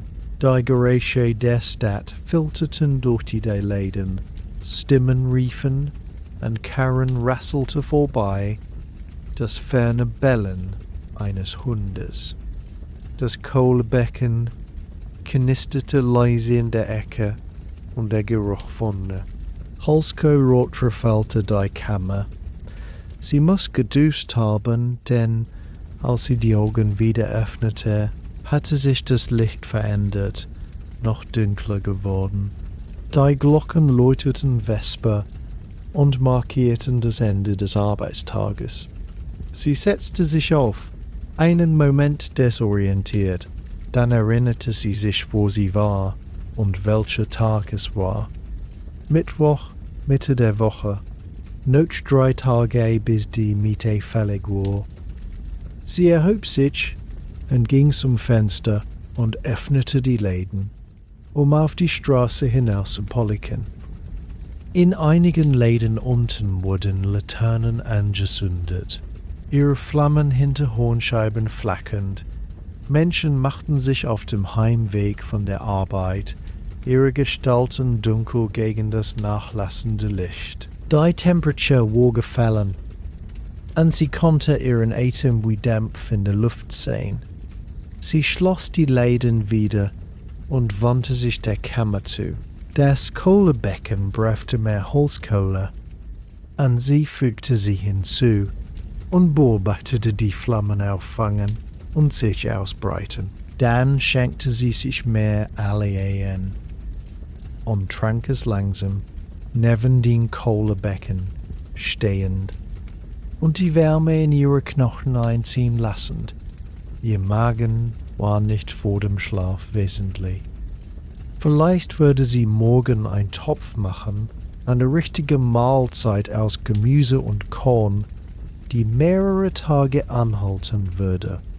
Für heute Nacht würden mehr Brot und Käse genügen. Sie schnitt gerade Brot, als ein weiteres Klopfen an der Tür kam. Sie legte das Messer hin und ging zu öffnen, einen weiteren Kunden erwartend. Aber als sie die Tür öffnete, fand sie nicht einen Mann, sondern einen Jungen, vielleicht 12 Jahre alt, mit schmutzigem Gesicht und zerrissenen Strümpfen. Er streckte ihr ein gefaltetes Pergamentstück entgegen und sagte, ein Herr habe ihn bezahlt, es zuzustellen. Bevor sie fragen konnte, wer der Herr sei, hatte sich der junge Mudri andreht an Bord die Treppe hinuntergekleppert und im Abad verschwunden. Marjorie schloss die Tür und untersuchte das Pergament. Es war mit Wachs versiegelt, obwohl das Siegel kein identifizierendes Zeichen trug. Sie brach es auf und faltete das Pergament auseinander, neigte es dem Kohlebecken zu, um bei seinem Licht zu lesen. Die Botschaft war kurz in der sorgfältigen Hand eines Schreibers geschrieben: Ich werde Sie morgen um die Mittagsstunde aufsuchen. Haben Sie Ihre Kammer bereit? Sie werden gut entschädigt werden. Keine Unterschrift, kein Name, nur diese paar Zeilen. Sie las es erneut und runzelte die Stirn. Der Ton war anmaßend, fast befehlend, und das mochte sie nicht. Sie bevorzugte Kunden, die fragten statt forderten, die Transaktion als Verhandlung zwischen Gleichen behandelten statt als Befehl von Vorgesetzten an Untergebene. Aber das Versprechen einer guten Entschädigung war verlockend, und sie konnte sich nicht leisten, Geschäfte wegen verletzten Stolzes abzulehnen. Sie faltete das Pergament und legte es beiseite. Sie würde morgen Mittagsstunde sehen, wer kam, und dann entscheiden, ob sie sein Geschäft annehmen würde. Wenn er unhöflich oder rau war, würde sie ihn abweisen, Entschädigung hin oder her. Sie hatte gelernt, dass manche Kunden den Preis, den sie zahlten, nicht wert waren, dass manche Männer Ärger mitbrachten, der jeden Gewinn überwog. Aber das war eine Sorge für morgen. Für jetzt hatte sie den Rest des Abends für sich. Sie aß ihr einfaches Abendessen, wusch Schüssel und Becher und bankte das Kohlebecken für die Nacht. Dann zog sie sich aus, hängte ihren Kittel auf einen Nagel, schnürte ihre Strümpfe und faltete sie in die Truhe. Sie behielt beide Unterhemden an, beide für die Wärme, und kletterte ins Bett und zog die Decken bis ins Kinn. Die Kammer war jetzt dunkel, das einzige Licht kam von dem schwachen Glühen des abgebankten Kohlebeckens. Draußen ordnet sich die Stadt in ihre abendlichen Rhythmen. Die Tagesgeräusche wischen den Geräuschen der Nacht. Irgendwo in der Nähe sang eine Frau, ihre Stimme durch die kalte Luft tragend. Weiter weg, hielte ein Hund und ein anderer antwortete ihm. Die Glocken von St. Mary Lebau läuteten da komplett und markierten das Ende der liturgischen Stunden des Tages. Marjorie lag in der Dunkelheit, ihr Körper langsam unter den Decken erwärmend und dachte an nichts Besonderes. Morgen würde bringen, was es brachte, den mysteriösen Kunden mit seiner anmaßenden Notiz oder vielleicht gar niemanden. Sie würde aufstehen, frühstücken, wenn nötig zum Markt gehen und empfangen, wer immer an ihre Tür käme. Die Tage folgten aufeinander in einer endlosen Kette. Jeder dem letzten sehr ähnlich, und sie hatte gelernt, Zufriedenheit in dieser Gleichheit zu finden. Sie dachte an die Wahrheit, die sie in den vergangenen 3 Jahren erkannt hatte, eine Wahrheit, die sie überraschte, als sie zum ersten Mal anerkannte. Sie war nicht unglücklich. Ihr Leben war nicht das, was sie sich vorgestellt hatte, nicht das, was sie gewählt hätte, wenn sie eine Wahl gehabt hätte, aber es war ihres und sie hatte es zum Laufen gebracht. Sie hatte Unterkunft, Essen, Unabhängigkeit. Sie hatte freundliche Nachbarinnen wie Agnes, Stammkunden wie Thomas den Tuchhändler, kleine Freuden wie warmes Brot und kaltes Ale. Sie hatte überlebt und Überleben war seine eigene Art von Sieg. Das Singen hatte aufgehört und die Straße draußen war still geworden. Marjorie spürte, wie sie dem Schlaf entgegentrieb. Ihre Gedanken wurden verschwommener und unzusammenhängend. Morgen Mittagszeit, ein Kunde mit meinen Notices. Morgen Agnes und ihre Wäsche und ihre Kinder. Morgen der Markt, der Bäcker, die endlosen kleinen Transaktionen, die ein Leben ausmachten. Morgen und der Tag danach und der Tag danach, sich vorwärts erstreckend in eine Zukunft, die sie nicht sehen, aber nicht fürchten konnte. Sie schloss die Augen und ließ den Schlaf sie nehmen. Ihr Körper entspannte sich in die vertraute Mulde ihrer Strömatratze. Das Gewichtdecken drückte herab wie ein Segen. Die Stadt atmete um sie herum, Tausende von Läden kreuzten und divergierten, und sie war eine davon, weder bedeutsamer noch weniger bedeutsamer als irgendeine andere. Nur Marjorie, eine Frau allein im mittelalterlichen London, die sich durch einen weiteren gewöhnlichen Tag testete und ihr kleines Maß an Frieden inmitten der großen, gleichgültigen Welt fand. Der Nachmittagsstand, so schwach er war, hatte seinen höchsten Punkt erreicht, als Marjorie ihre Kammertür hinter sich abschloss und die schmale Treppe zur Straße hinabstieg. Sie hatte den Raum nach dem Aufbruch von Thomas, dem Tuchhändler, aufgeräumt, die Wäsche auf ihrem Bett gewechselt und ihre Münzen noch einmal gezählt. 7 Pfennige und 1,5 Penny genug, um sich einen kleinen Luxus zu leisten. Eine Verschnaufpause von den Begrenzungen ihrer Kammer. Das Badehaus rief sie, Wärme und die besondere Sauberkeit versprechend, die nur heißes Wasser bieten kann. Sie zog ihren Umhang fest gegen die Novemberkälte und wandte sich ostwärts, weg von der Bread Street und in Richtung des öffentlichen Badehauses in der Stew Lane, nahe dem Fluss.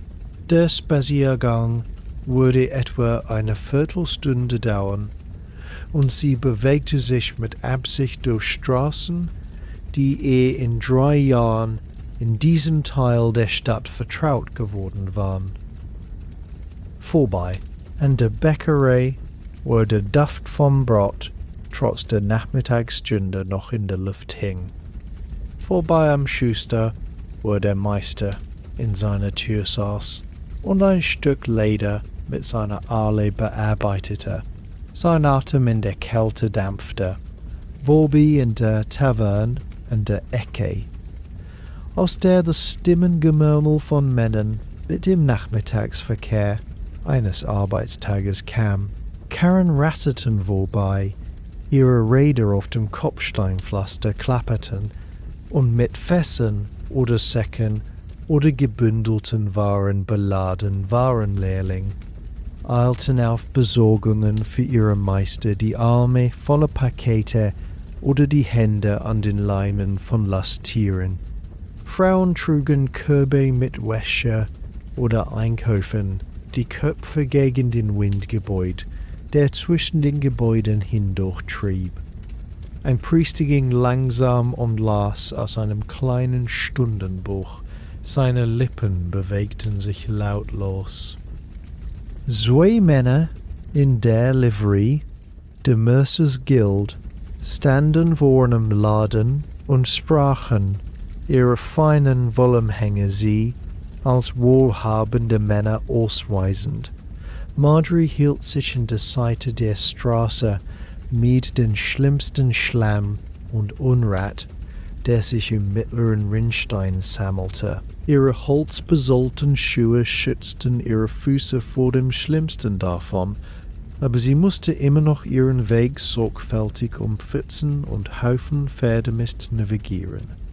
Der Geruch der Stadt war heute stark, rasch aus unzähligen Feuern, das Tangende des Flusses, der saure Geruch der Geröstereien, die Themse entlang säumten, der undefinierbare Geruch von zu vielen Menschen, die zu eng zusammenlebten. Sie hatte sich daran gewöhnt, bemerkte es kaum noch, außer an Tagen, wenn der Wind sich drehte und einen besonders starken Hauch von etwas Unangenehmem brachte. Als sie lief, passierte sie Gesichter, die sie erkannte. Der Fischhändler vom Markt, jetzt mit seinen leeren Körben nach Hause. Unterwegs, das Alleyweit von der Friday Street, das einen Krug zu einem Kunden trug. Die Frau des Kerzenziehers, ihre Schürze mit Talg befleckt. Sie nickten einander beim Vorbeigehen zu. Diese Frauen, die sie vom Sehen, wenn nicht vom Namen kannten, die Straßen und Märkte und Kirchen dieser vollen Stadt teilten. In dieser Anerkennung lag eine Art Gemeinschaft, ein Gefühl der Zugehörigkeit zu einem Ort, auch wenn man nicht vollständig von ihm akzeptiert wurde.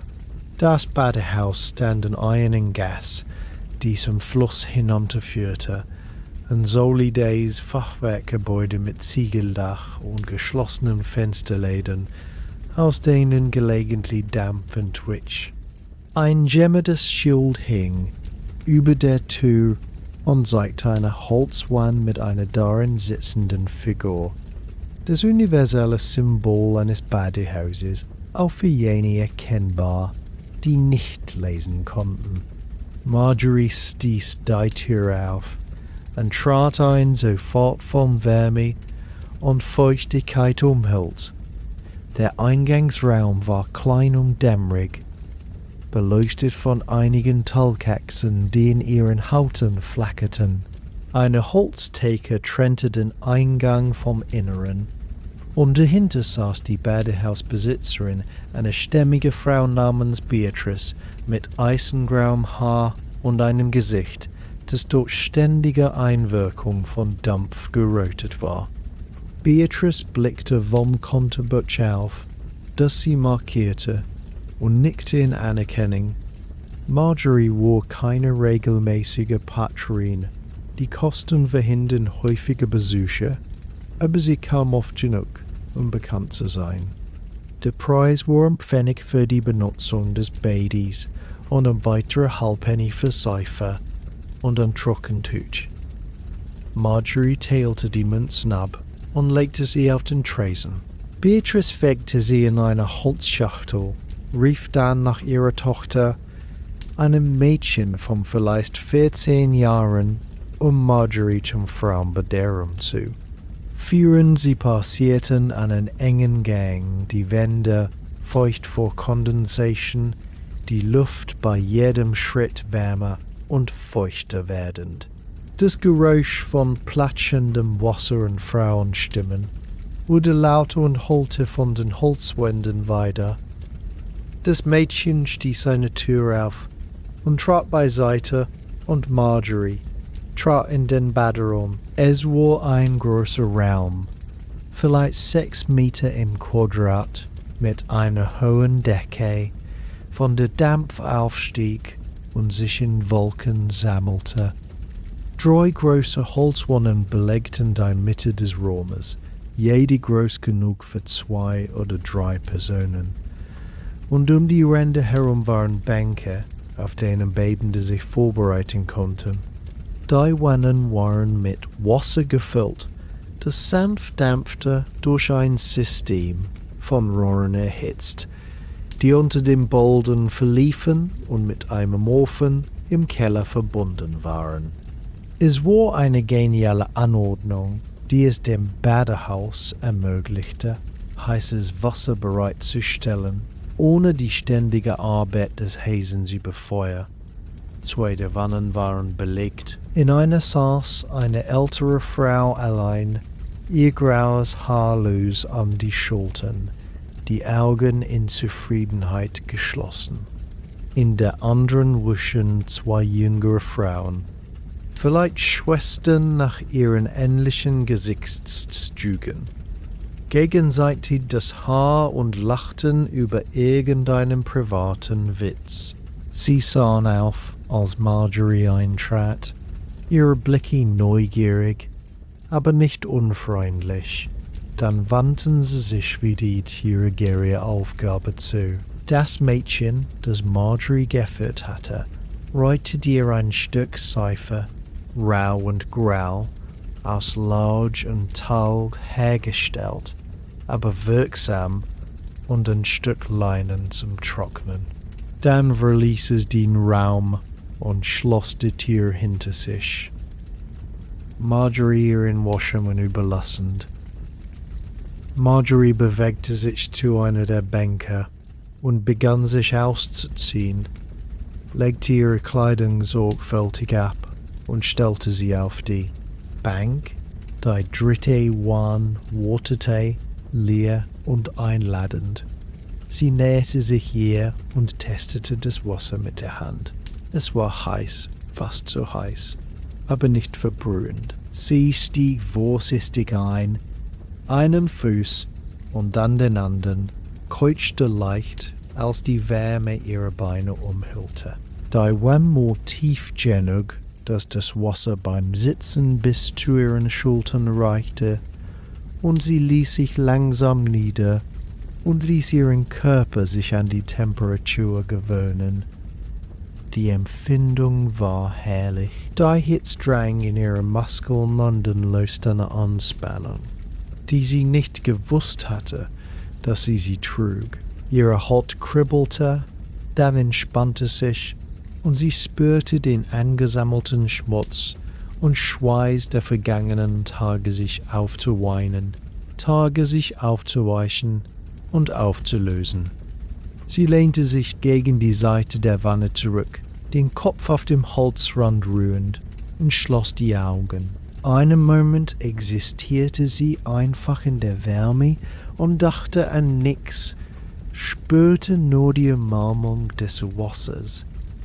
Die Stimmen der 2 Frauen in der Wand nebenan trugen herüber ihr Gespräch ein angenehmes Gemurmel, das keine Antwort erforderte. Sie besprachen eine Hochzeit, bei der sie gewesen waren, die Qualität des servierten Allis, das Verhalten der Mutter des Bräutigams. Ihre Worte wuschen über Magie wie das Wasser selbst, beruhigend in ihrer Gewöhnlichkeit. Sie öffnete die Augen und griff nach der Seife, arbeitete sie zwischen den Händen, bis sie schäumte. Dann begann sie, sich methodisch zu waschen. Sie fing mit dem Gesicht an und rieb Schmutz und Schweiß ab und spürte die raue Textur der Seife gegen ihre Haut, dann ihren Bauch, zwischen ihren Beinen, wo die Tagesarbeit ihre Spuren hinterlassen hatte, ihre Beine, ihre Füße, arbeitete die Seife zwischen ihren Zehen.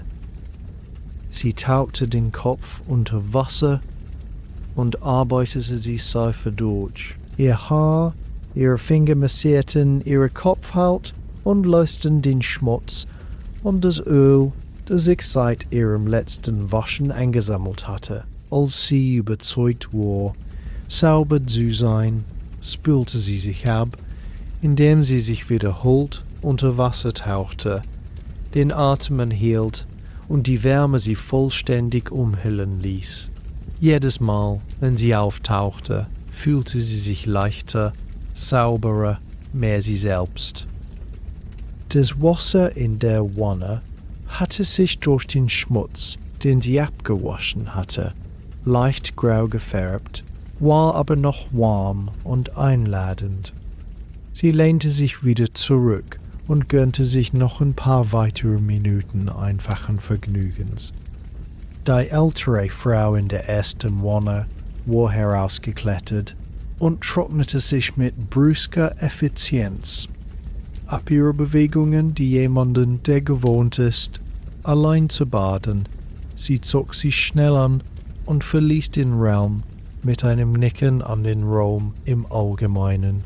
Die zwei jüngeren Frauen beendeten das gegenseitige Haarwaschen und begannen zu besprechen, ob sie vor der Heimkehr den Markt besuchen sollten. Ihre Stimmen waren lebhaft, voller Energie der Jugend und dem Vergnügen eines freien Nachmittags. Marjorie blieb in ihrer Wanne, bis das Wasser zu kühlen begann, bis die Wärme davon gewichen war und ihre Haut sich zu runzeln begann. Erst dann kletterte sie heraus, Wasser strömte von ihrem Körper und griff nach dem Trockentuch. Sie tappte sich trocken, von den Haaren abwärts arbeitend, zog dann ihre Winterhemden, Strümpfe und Kittel an, ihr Körper noch warm und rosa. Der Berührung von Stoff war beruhigend und ihr Haar hing nass und schwer den Rücken hinunter. Sie kehrte zum Eingangsraum zurück und gab Seife und Trockentuch an Beatrices Tochter zurück. Dann trat sie auf die Straße. Die kalte Luft war ein Schock nach der Wärme des Badehauses und sie sog ihren Umhang fest und zitterte leicht. Aber unter der Kälte fühlte sie sich sauber und erfrischt. Ihr Körper entspannte sich auf eine Weise, die ihr selten war. Die Ausgabe war es wert gewesen, entschied sie. Diese kleinen Luxusgüter waren es, die das Leben erträglich machten, die bloßes Überleben in etwas verwandelten, das sich Zufriedenheit annäherte. Der Nachmittag rückte vor, das Licht begann die goldene Qualität anzunehmen, die dem Abend vorausgeht. Marjorie wandte sich vom Fluss ab und begann nach Norden zu gehen, in Richtung Sheepside und der Taverne, wo sie sich manchmal mit Freundinnen traf. Die Taverne heißt Swan, eine bescheidene Einrichtung, die Arbeitsmenschen statt Kaufleuten oder Adligen bediente. Sie belegte das Erdgeschoss eines Fachwerkgebäudes in einer Seitenstraße von Sheepside, gekennzeichnet durch ein gemaltes Schild, das einen weißen Schwan auf blauem Hintergrund zeigte. Sie stieß die Tür auf und betrat einen großen Raum, der mit Holztischen und Bänken gefüllt war, beleuchtet durch Talgetzen und Feuer, das im Herd am hinteren Ende brannte. Die Luft war dicht mit Rauch und dem Geruch an dem gerauschten Körpern, aber es war warm und gesellig, erfüllt von Summen von Gesprächen. Vielleicht 20 Personen belegten den Raum. Manche saßen allein und nippten in ihren Getränken. Andere sammelten sich in Gruppen und sprachen und lachten. Marjorie durchsuchte den Raum und entdeckte ihre Freundinnen an einem Tisch nahe dem Feuer. Da war Joan, eine Näherin von vielleicht 35 Jahren mit geschickten Händen und scharfen Augen. Alice, die Frau des Kerzensiehers, eine rundliche Frau von 40 Jahren mit einem freudigen Lächeln und einer Neigung zum Klatschen. Und Catherine, die bei Marjorie arbeitete, obwohl sie ihren Beruf selten direkt besprachen. Catherine war jünger als Marjorie, vielleicht 28, mit roten Haaren und einem Sommersprossenstreif über der Nase. Sie sahen auf, als Marjorie sich näherte, und Joan winkte zum leeren Platz auf der Bank neben ihr. Marjorie setzte sich und wickelte ihren Umhang ab und legte ihn über die Rückseite der Bank. Alice signalisierte bereits der Frau des Tavernenhalters für einen weiteren Bäcker und innerhalb wenigerem Blicke. Und innerhalb Bäcker allein vor Marjorie. Sie nahm einen Schluck. Es war schwaches Ale, die Art, die in Tavernen tagsüber serviert wird, mehr Wasser als irgendetwas anderes, und ließ sich in die Wärme des Feuers und die Gesellschaft sinken. Das Gespräch war bereits im Gange, irgendwas über den Preis von Wolle und wie er Johns Arbeit beeinflusste. Joan erklärte, dass die Kosten für guten Wohlfaden so sehr gestiegen waren, dass sie gezwungen war, Minderqualität zu verwenden, was das Nähen schwieriger machte und ihre fertigen Kleidungsstücke weniger haltbar. Alice machte mitfühlende Geräusche und bemerkte, dass alles teurer werde, dass der Tag ihres Mannes jeden Monat mehr koste.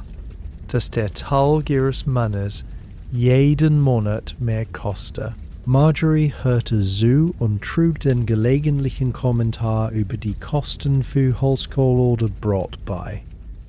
Das Gespräch erforderte wenig Aufwand und floss gut.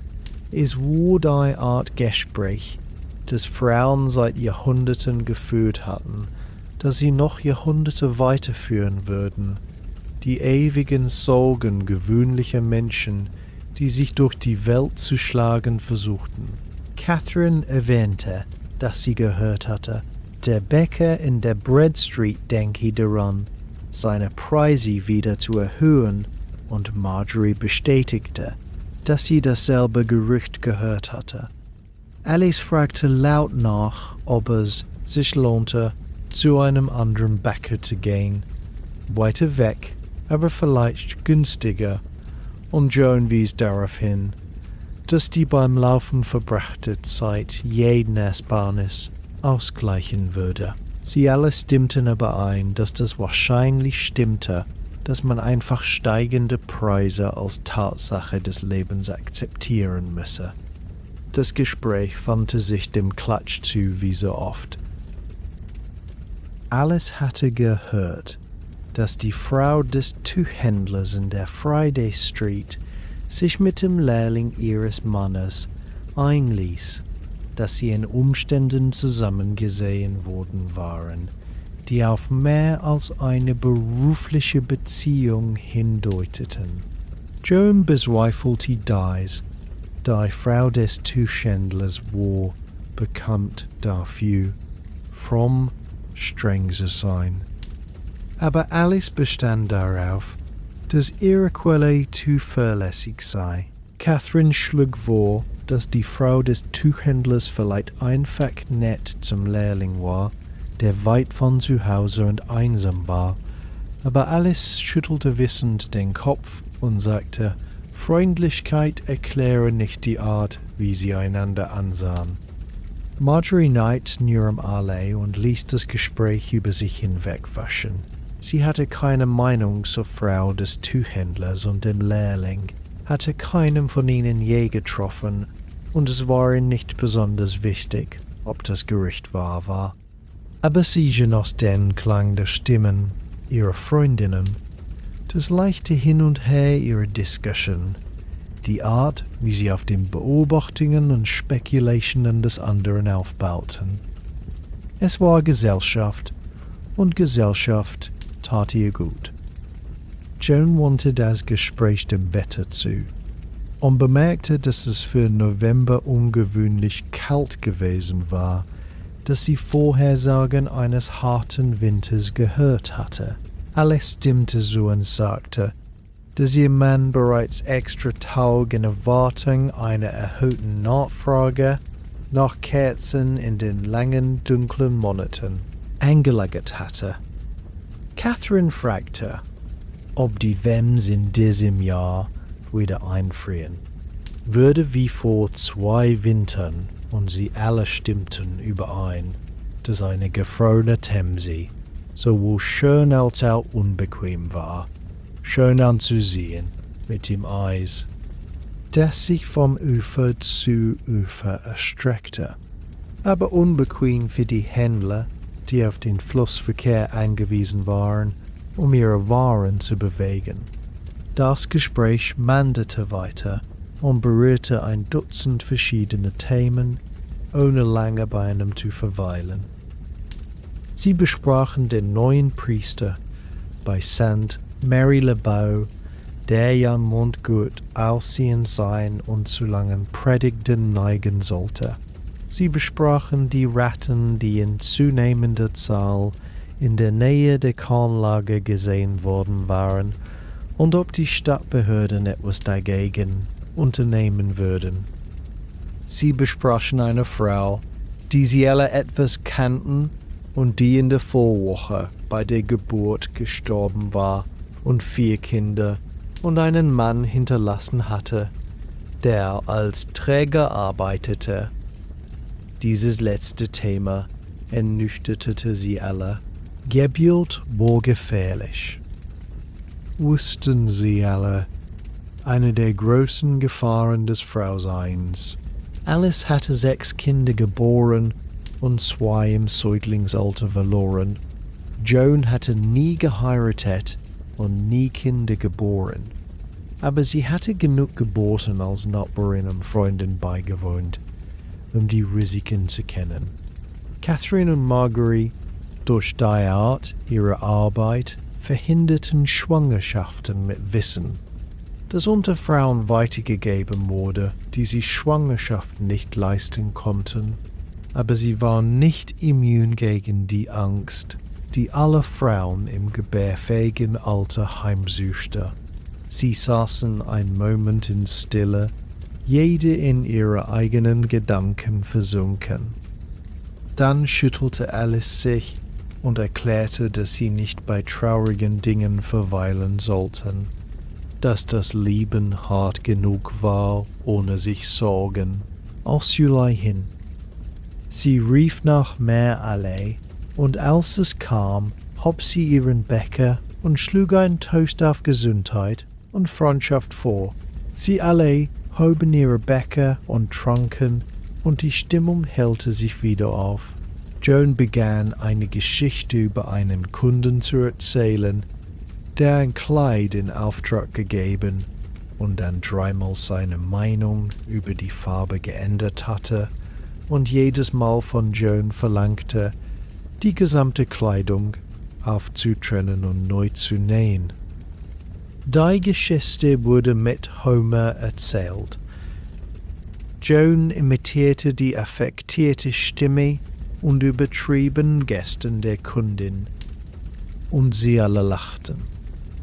Alice kontertete mit einer Geschichte über einen Kunden, der versucht hatte, Kerzen mit einem Huhn zu bezahlen, darauf bestehend, dass der Huhn mehr wert sei als die Kerzen und dass alles für einen so feinen Vogel dankbar sein sollte. Catherine erzählte eine Geschichte über einen Mann, der so betrunken an ihre Truhe gekommen war, dass er kaum stehen konnte und eingeschlafen war, bevor irgendetwas passieren konnte, und eingeschlafen war, bevor irgendetwas passieren konnte, so dass sie ihn aus ihrer Kammer schleppen. Marjorie trug eine Geschichte über den jungen Lehrling bei, der an diesem Morgen zu ihr gekommen war. Seine Nervosität und sein Tappen, und sie alle nickten in Anerkennung. Sie hatten alle mit nervösen jungen Männern zu tun gehabt, hatten alle mit einer Mischung aus Geduld und Abstand durch ihre ersten Erfahrungen geführt. Es war Teil der Arbeit, weder schändlich noch lobenswert, einfach eine Tatsache.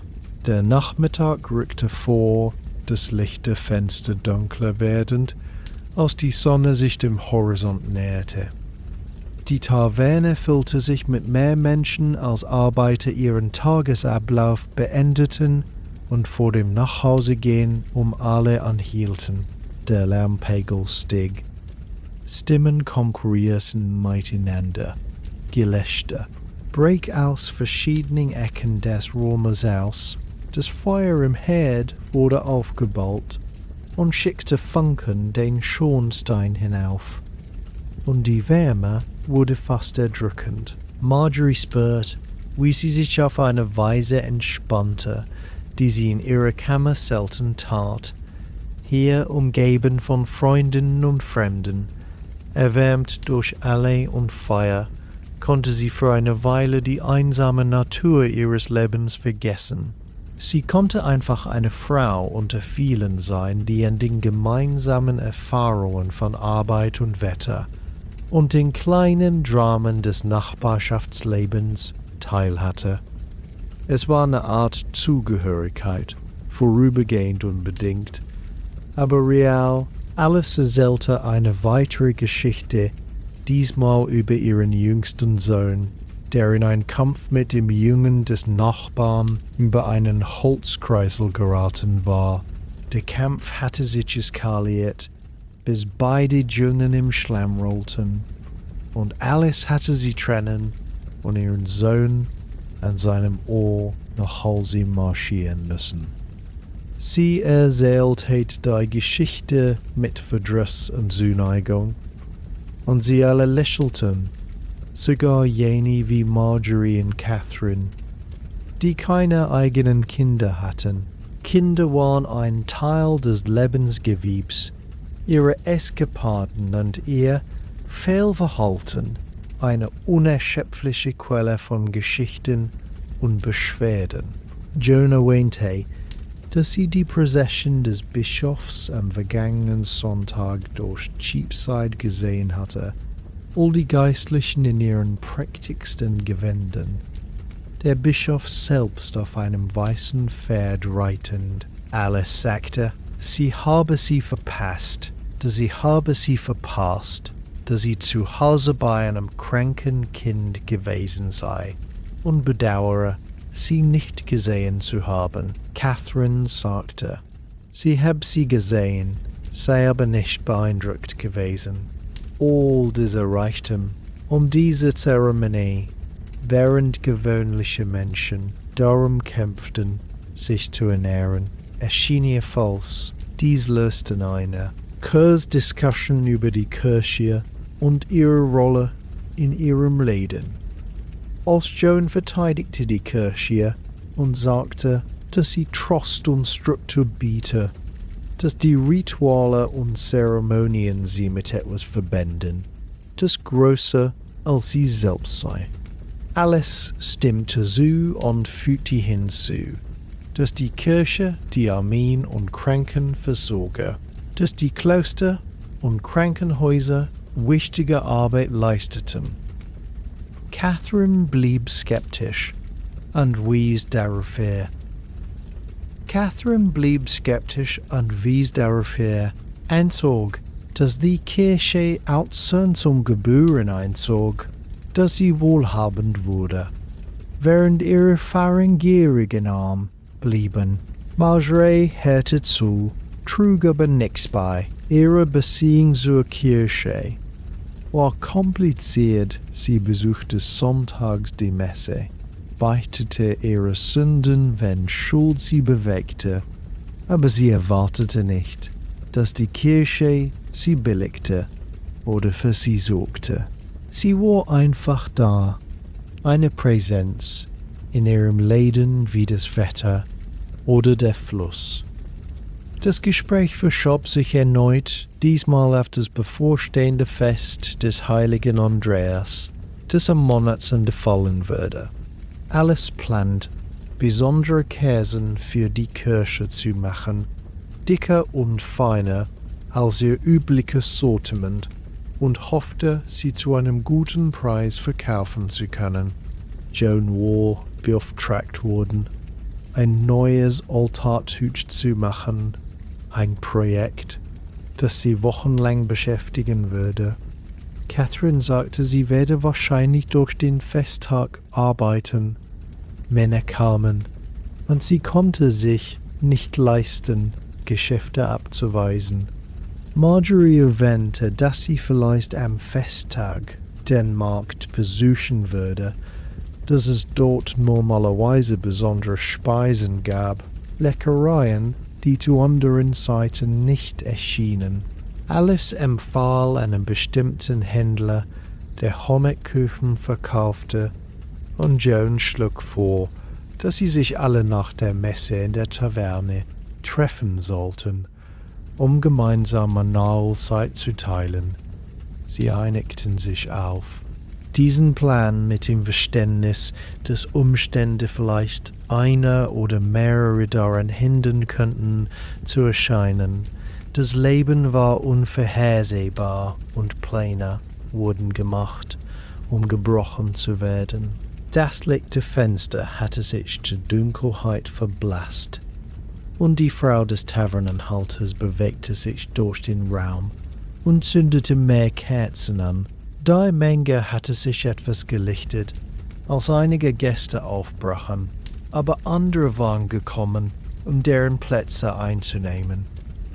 Eine Gruppe von Männern in der Ecke hatte begonnen zu singen, ein unanständiges Lied über die Tochter eines Müllers, und ihre Stimmen erhoben sich über das allgemeine Gespräch. Marjorie bemerkte, dass sie hungrig war. Das Brot und der Käse, den sie früher gegessen hatte, waren längst verdaut, und ihr Magen machte seine Bedürfnisse bekannt. Sie erwähnte dies ihren Freundinnen, und Alice schlug sofort vor, dass sie beim Tavernenhalter Essen bestellten. Der Swan servierte ein Verheishi, Speisen, Brot, Käse, kaltes Fleisch, manchmal einen Eintopf oder eine Suppe, und die Preise waren vernünftig. Sie warfen ihre Münzen zusammen und bestellten eine Platte Brot und Käse und etwas kaltes Hammelfleisch, das innerhalb von Minuten ankam und von der Tochter des Tavernenhalters getragen wurde. Sie aßen mit den Händen, rissen Stücke Brot und Käse ab und teilten das Hammelfleisch unter sich. Das Essen war schlicht, aber sättigend. Sie hielten inne, während sie sich ihrer Mahlzeit widmeten. Als die Platte leer war, wischten sie die Hände an ihren Rücken ab und setzten das Gespräch fort, ihre Stimmen vielleicht etwas lauter jetzt, gelöst durch alle und Essen und die Wärme des Feuers.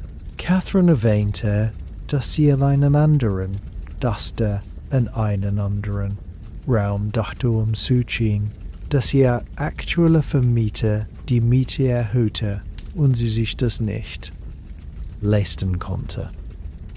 Joan fragte, wohin sie zu sehen dachte, und Catherine sagte, sie habe von einem verfügbaren Zimmer nahe den Schlachthäusern gehört, günstiger, aber auch kleiner und weiter vom Stadtzentrum entfernt. Sie besprechen die Vor- und Nachteile verschiedener Viertel, die relative Sicherheit und Bequemlichkeit verschiedener Viertel, die relative Sicherheit verschiedener Straßen. Marjorie merkte nun, dass die Bread Street teuer, aber gut gelegen sei und dass sie mit ihrer dortigen Kammer zufrieden gewesen sei, trotz ihrer geringen Größe. Alice fragte Marjorie nach ihrem Vermieter, Meister Godwin dem Bäcker, und ob ein fairer Mann sei. Marjorie sagte, es sei fair genug, dass das Gebäude in vernünftigem Zustand halte und die Miete nicht zu oft erhöhe. Alice nickte und sagte, ein fairer Vermieter sei es wert. Extra Joseph Salen, dass sie Horrorgeschichten von Vermietern gehört habe, die ihre Gebäude in Verfall verfallen ließen und dann die Mieter beschuldigten. Das Gespräch driftete zurück zum Klatsch, zur Spekulation über Nachbarn und Bekannte. Sie besprachen die Witwe des Fleischers, die von einem Fischhändler umbogen wurde, und ob sie ihn annehmen würde. Sie besprachen den Lehrling, der von seinem Meister weggelaufen war und gefangen und zurückgelaufen war und gefangen und zurückgebracht worden war und welche Strafe er erwarten musste. Sie besprachen eine Frau, von der jemand berichtet hatte, sie sei wegen Hexerei angeklagt worden, und ob die Anschuldigung irgendein Verdienst hatte oder nur das Ergebnis einer persönlichen Fehde war. Marjorie bemerkte, dass sie schläfrig wurde.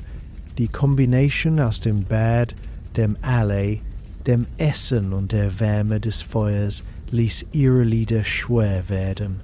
Sie unterdrückte ein Gähnen und blickte zur Tür, überlegte, ob es vielleicht Zeit war, in ihre Kammer zurückzukehren. Aber die Gesellschaft war angenehm und sie war widerwillig zu gehen, die Wärmegespräche gegen die Einsamkeit ihres Zimmers einzutauschen. Joan bemerkte ihr Gähnen und lächelte.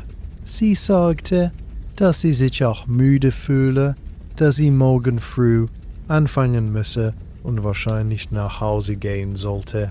Alice stimmte zu und sagte, ihr Mann frage sich, wo sie sei, dass sie versprochen hatte, das Abendessen fertig zu haben, wenn er von der Arbeit zurückkehrte. Catherine sagte, sie solle auch in ihre Kammer zurückkehrte. Sie sammelten ihre Umhänge und bereiteten sich zum Aufbruch vor und zählten Münzen, um für das Alley und das Essen zu bezahlen. Die Frau des Tavernenhalters nahm die Zahlung mit einem Nicken entgegen und wünschte ihnen einen guten Abend. Sie traten gemeinsam auf die Straße und zogen die Umhänge fest gegen die Kälte. Die Nachtluft war scharf und klar, der Himmel über ihnen mit Sternen bestreut, die durch den Rauchendunst des Tages selten sichtbar waren. Sie gingen zusammen so weit wie Cheapside, wo sich ihre Wege trennten. Joan lebte im Norden näher Cripplegate, und sie verabschiedete sich von ihnen und ging in diese Richtung. Alice lebte im Westen nahe Pauls, und sie verabschiedete sich mit dem Versprechen, sie beim Fest des heiligen Andreas zu sehen. Catherine lebte im Süden, nahe dem Fluss, und sie mag im Fluss.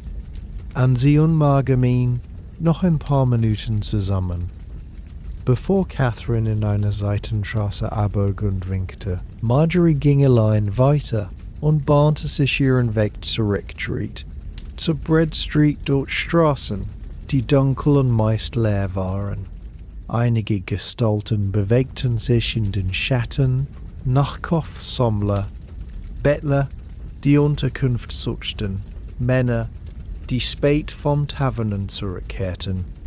Sie hielt sich in der Mitte der Straße, weg von den dunklen Türen und Gassen, wo Gefahr lauern könnte, ihre Hand am kleinen Messer, das sie in ihrem Gürtel trug. Aber sie stieß auf keine Schwierigkeiten, und innerhalb von Minuten hatte sie ihr Gebäude erreicht und stieg die Treppe zu ihrer Kammer hinauf. Doch der 1950 Suburbia, drinnen zündete sie eine Kerze von den gebankten Kohlen des Kohlebeckens und blickte in den kleinen Raum. Er schien kleiner und einsamer nach der Wärme und Gesellschaft der Taverne. Aber er war ihres, und sie war froh, zurück zu sein. Sie nahm ihren Umhang ab und hängte ihn auf, dann fügte dem Kohlebecken Holzkohle hinzu, um den Raum für die Nacht zu wärmen.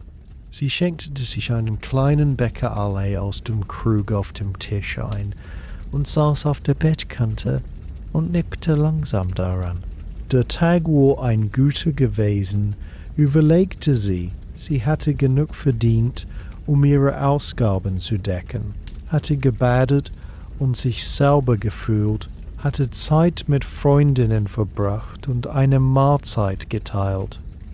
Dies waren kleine Freuden, aber sie waren real, und sie machten das Leben lebenswert. Der Morgen würde seine eigenen Herausforderungen und Möglichkeiten bringen. Aber jetzt war sie zufrieden. Sie trank ihr alle und bereitete sich für das Schlafengehen vor, zog Kittel und Strümpfe aus und faltete sie sorgfältig. Sie sprach ein kurzes Gebet, mehr aus Gewohnheit als aus Überzeugung, und bat um Schutz in der Nacht und Kraft für den kommenden Tag. Dann kroch sie ins Bett und zog die Decken bis ans Kinn und schloss die Augen. Die Geräusche der Stadt filterten durch die Läden, ferne Stimmen, das Bellen eines Hundes, das Knarren eines vorbeifahrenden Karrens. Aber in ihrer Kammer war alles ruhig und still. Marjorie spürte, wie sie dem Schlaf entgegentrieb. Ihr Körper entspannt vom Bad, ihr Geist gelassen durch die Gesellschaft. Und das Gespräch, sie hatte einen weiteren Tag im mittelalterlichen London gelebt, seine Herausforderungen bewältigt und seine kleinen Freuden gefunden. Und morgen würde sie es wieder tun. Die Dunkelheit, die sich im Jahr des Herrn 1384 über London legte, war eine Dunkelheit, die die moderne Welt vergessen hat. Sie war nicht die Dunkelheit eines Raumes mit zugezogenen Vorhängen, wo Straßenlaternen durch Stoff sickern und elektronische Geräte mit ihren kleinen, beharrlichen Lichtern glühen. Sie war nicht die Dunkelheit eines Stromausfalls, vorübergehend und ungewöhnlich, etwas, das behoben werden muss. Es war die tief, absolute Dunkelheit, die Erde seit Anbeginn der Zeit bedeckt hatte, nur durch Feuer und Sternenlicht unterbrochen, eine Dunkelheit so vollständig, dass sie Gewicht und Textur hatte, die gegen die Augen drückte wie etwas Physisches. In ihrer Kammer über der Bäckerei hatte Marjorie sich diese Dunkelheit ergeben, wie es die Menschen seit Jahrtausenden vor ihr getan hatten und noch Jahrhunderte nach ihr tun würden. Ihr Körper, von den Anforderungen des Bewusstseins befreit, hatte seine nächtliche Arbeit der Reparatur und Erholung begonnen. Ihr Atem hatte sich in den langsamen, tiefen Rhythmus echten Schlafs eingependelt. Ihre Brust hob und senkte sich unter den Wolldecken mit der Regelmäßigkeit von Wellen an einem Ufer. Ihr Herzschlag hatte sich verlangsamt, ihre Muskel hatte ihre Tagesspannung gelöst, und ihr Geist war in jenes seltsame Land geglitten, wo Logik sich auflöst und Zeit sich in Träumen bewegt. Die Träume kämen allmählich, nicht alle auf einmal, sondern sickerten in ihr Bewusstsein wie Wasser in trockener Erde. Zunächst waren es Fragmente und zusammenhängende Bilder, die aufflackerten und verschwanden, bevor sie ergriffen werden konnten. Das Gesicht des Jungen Lehrlings, der in diesem Morgen an ihre Tür gekommen war, seine Nervosität im Traum in etwas anderes verwandelt, vielleicht Angst, vielleicht Sehnsucht, die Emotion unklar, aber intensiv. Das Badhaus aber verändert, das Wasser tiefer als es war, bis zu ihrem Kinn reichend, warm und einladend, aber irgendwie auch bedrohlich. Jones Handy, geschickt und schnell, nahm etwas, das Marjorie nicht ganz sehen konnte. Die Nadel flitzte in Kerzenlicht, das heller schien als jede echte Kerze. Je könnte diese Fragmente wirbelten und verschmolzen und schufen Erzählungen, die im Traum vollkommen Sinn ergaben, aber beim Erwachen zu Unsinn zerfallen würden. Sie lief durch den Markt in Cheapside, aber der Markt hatte sich in etwas Riesiges und labyrinthartig verwandelt. Die Stände erstreckten sich in alle Richtungen, gefüllt mit Waren, die sie noch nie gesehen hatte. Seltsame Früchte, die mit eigenem Licht leuchteten. Stoffe, die Farbe veränderten, während sie zusah. Tiere, die in menschlichen Stimmen sprachen. Sie sachte nach etwas, obwohl sie sich nicht erinnern konnte. Was bewegte sich mit zunehmender Dringlichkeit durch die Menge. Aber die Menge drückte sich nah, Gesichter tauchten auf und zurück, vertraut und fremd zugleich. Der Traum verschob sich, wie Träume tun, ohne Übergang oder Erklärung. Jetzt war sie in ihrer Kindheit, die in der Wirklichkeit gewesen war. Ihre Masse war da, dschungelnder, gesund, nicht die abgetragene Frau, die gestorben war, als Marjorie Section war, sondern die Mutter ihrer frühesten Erinnerungen, stark und fähig, ihre Hände mit einer Aufgabe beschäftigt. Marjorie versuchte mit ihr zu sprechen, ihr etwas Wichtiges zu sagen. Aber keine Worte würden kommen, und ihre Mutter sah nicht auf, erkannte ihre Anwesenheit nicht an, und Marjorie spürte eine Trauer so scharf, dass sie fast körperlich war, eine Sehnsucht nach etwas Verlorenem, das nie zurückgewonnen werden konnte. Das Dorf verblasste. Es hätte es durch den Kaufmannshaushalt, in dem sie 10 Jahre gearbeitet hatte. Sie war in der Vorratskammer, aber sie war dunkler, als sie sich erinnerte.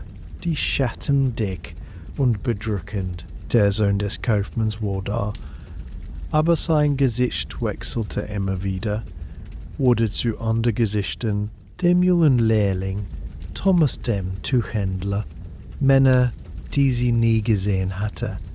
Sie spürte die alte Angst aufsteigen, das Gefühl, gefangen zu sein, keine Wahl zu haben, aber selbst als sie es spürte, war sie sich auf diese seltsame Art von Träumen bewusst, dass diese Erinnerung war, in Symbol verwandelt, dass die Angst der Vergangenheit gehörte und nicht der Gegenwart. Dann war sie in ihrer Kammer, aber auch sie hatte sich verändert. Die Wände waren zurückgewichen und machten den Raum größer, oder vielleicht war sie kleiner geworden. Das Kohlebecken brannte mit unmöglicher Helligkeit, seine Flammen zur Decke reichend und Schatten werfend, die wie lebendige Dinge tanzten und sich krümmten, Sie hatte keine Angst, obwohl sie es vielleicht hätte sein sollen. Stattdessen spürte sie eine neugierige Abgehobenheit, beobachtete die Flammen wie eine Aufführung. Die tiefste Dunkelheit des Schlafs war weder leer noch dunkel.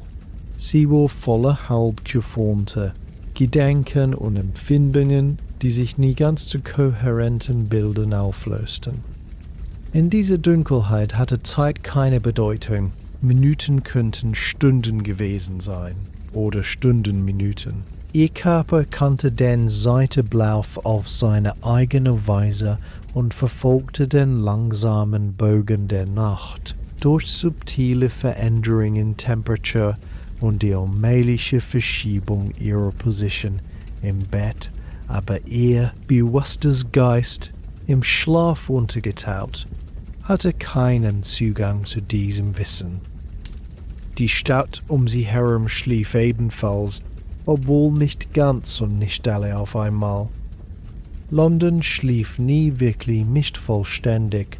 Es gab immer einige, die wach blieben, drei Nachtwächter, die ihre Runden machten und Stunden und Wetterzustand ausriefen.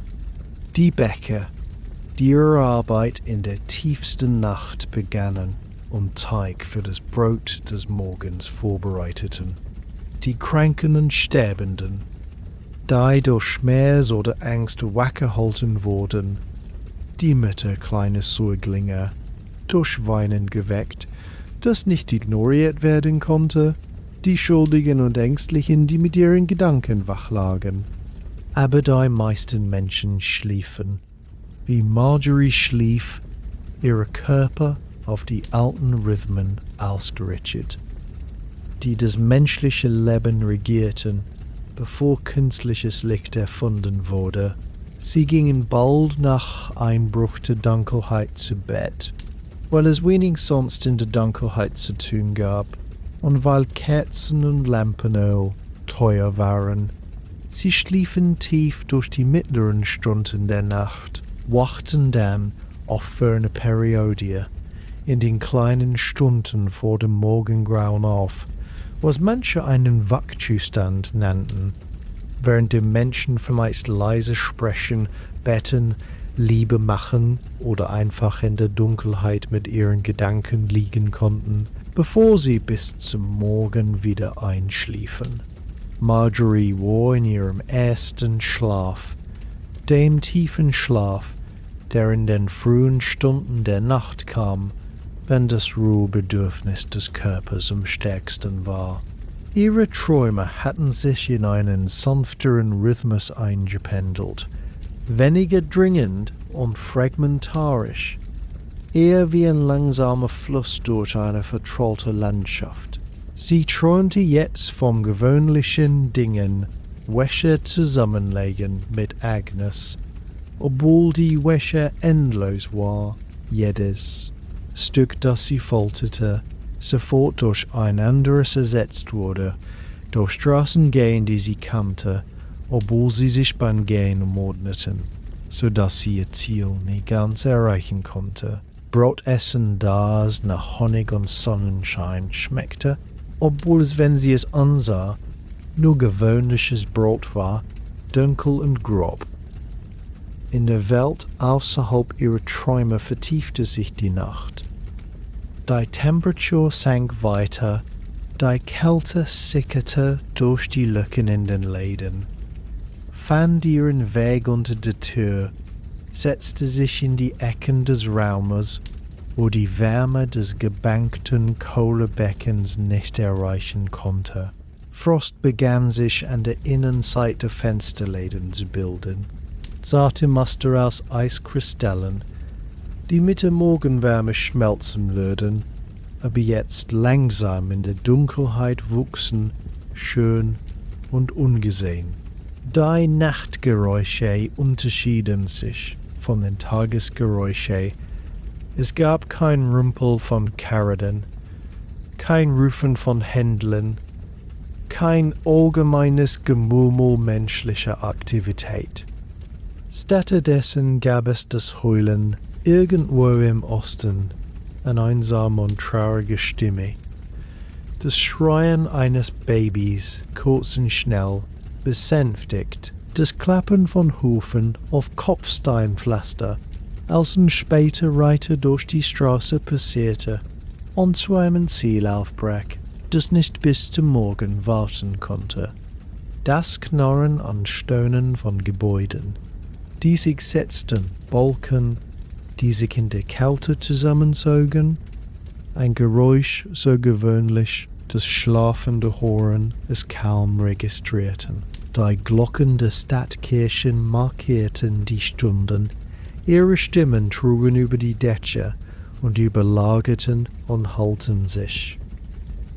Sein Mary LeBeau am nächsten an Marjories Kammer läutete zuerst, sein tiefer Klang hallte durch die Dunkelheit. Dann schaut Pauls sein Glocken größer und volltönender und mit der Autorität der Kathedrale sprechend. Andere Kirchen fügten ihre Stimmen hinzu, St. Brides, St. Martins, St. Dunstans, bis die Luft mit bronzenen Stimmen gefüllt war, die die Stunde ankündigten, obwohl welche Stunde genau manchmal schwer zu bestimmen war, da die Kirche nicht immer übereinstimmend schwer zu bestimmen war, da die Kirche nicht immer bei Einklang läuteten. Marjorie wachte bei den Glocken nicht auf, obwohl ein Teil ihres schlafenden Geistes sie registrierte und sie als ferne Musik oder Wellengeräusch oder von weit weg rufende Stimmen in ihre Träume einbaute. Ihr Körper verschob sich leicht unter den Decken und suchte eine bequemere Position, und die Strohmatratze raschelte als Reaction. Ein Arm war eingeschlafen, unter ihrem Körper zusammendrückt, und sie bewegte ihn ohne aufzusammendrückt, und sie bewegte ihn ohne aufzumachen, die Anpassung automatisch, die Weisheit des Körpers unabhängig vom bewussten Denken arbeitend. Die Nacht schritt fort, der Frost auf den Läden verdickte sich, und schuf Muster, die einen Künstler begeistert hätten, wenn jemand wach gewesen wäre, sie zu sehen. Die gebankenen Kohlen im Kohlebecken verzehrten sich langsam, ihr Glühen von Rot zu Orange, zum schwächsten Glutlicht verblassend. Die Temperatur in der Kammer sank noch 1 Grad, dann noch ein bis Marjories Atem in der Dunkelheit als Nebel sichtbar, obwohl sie selbst unter ihren Lagen aus Wolle und Leinen warm blieb.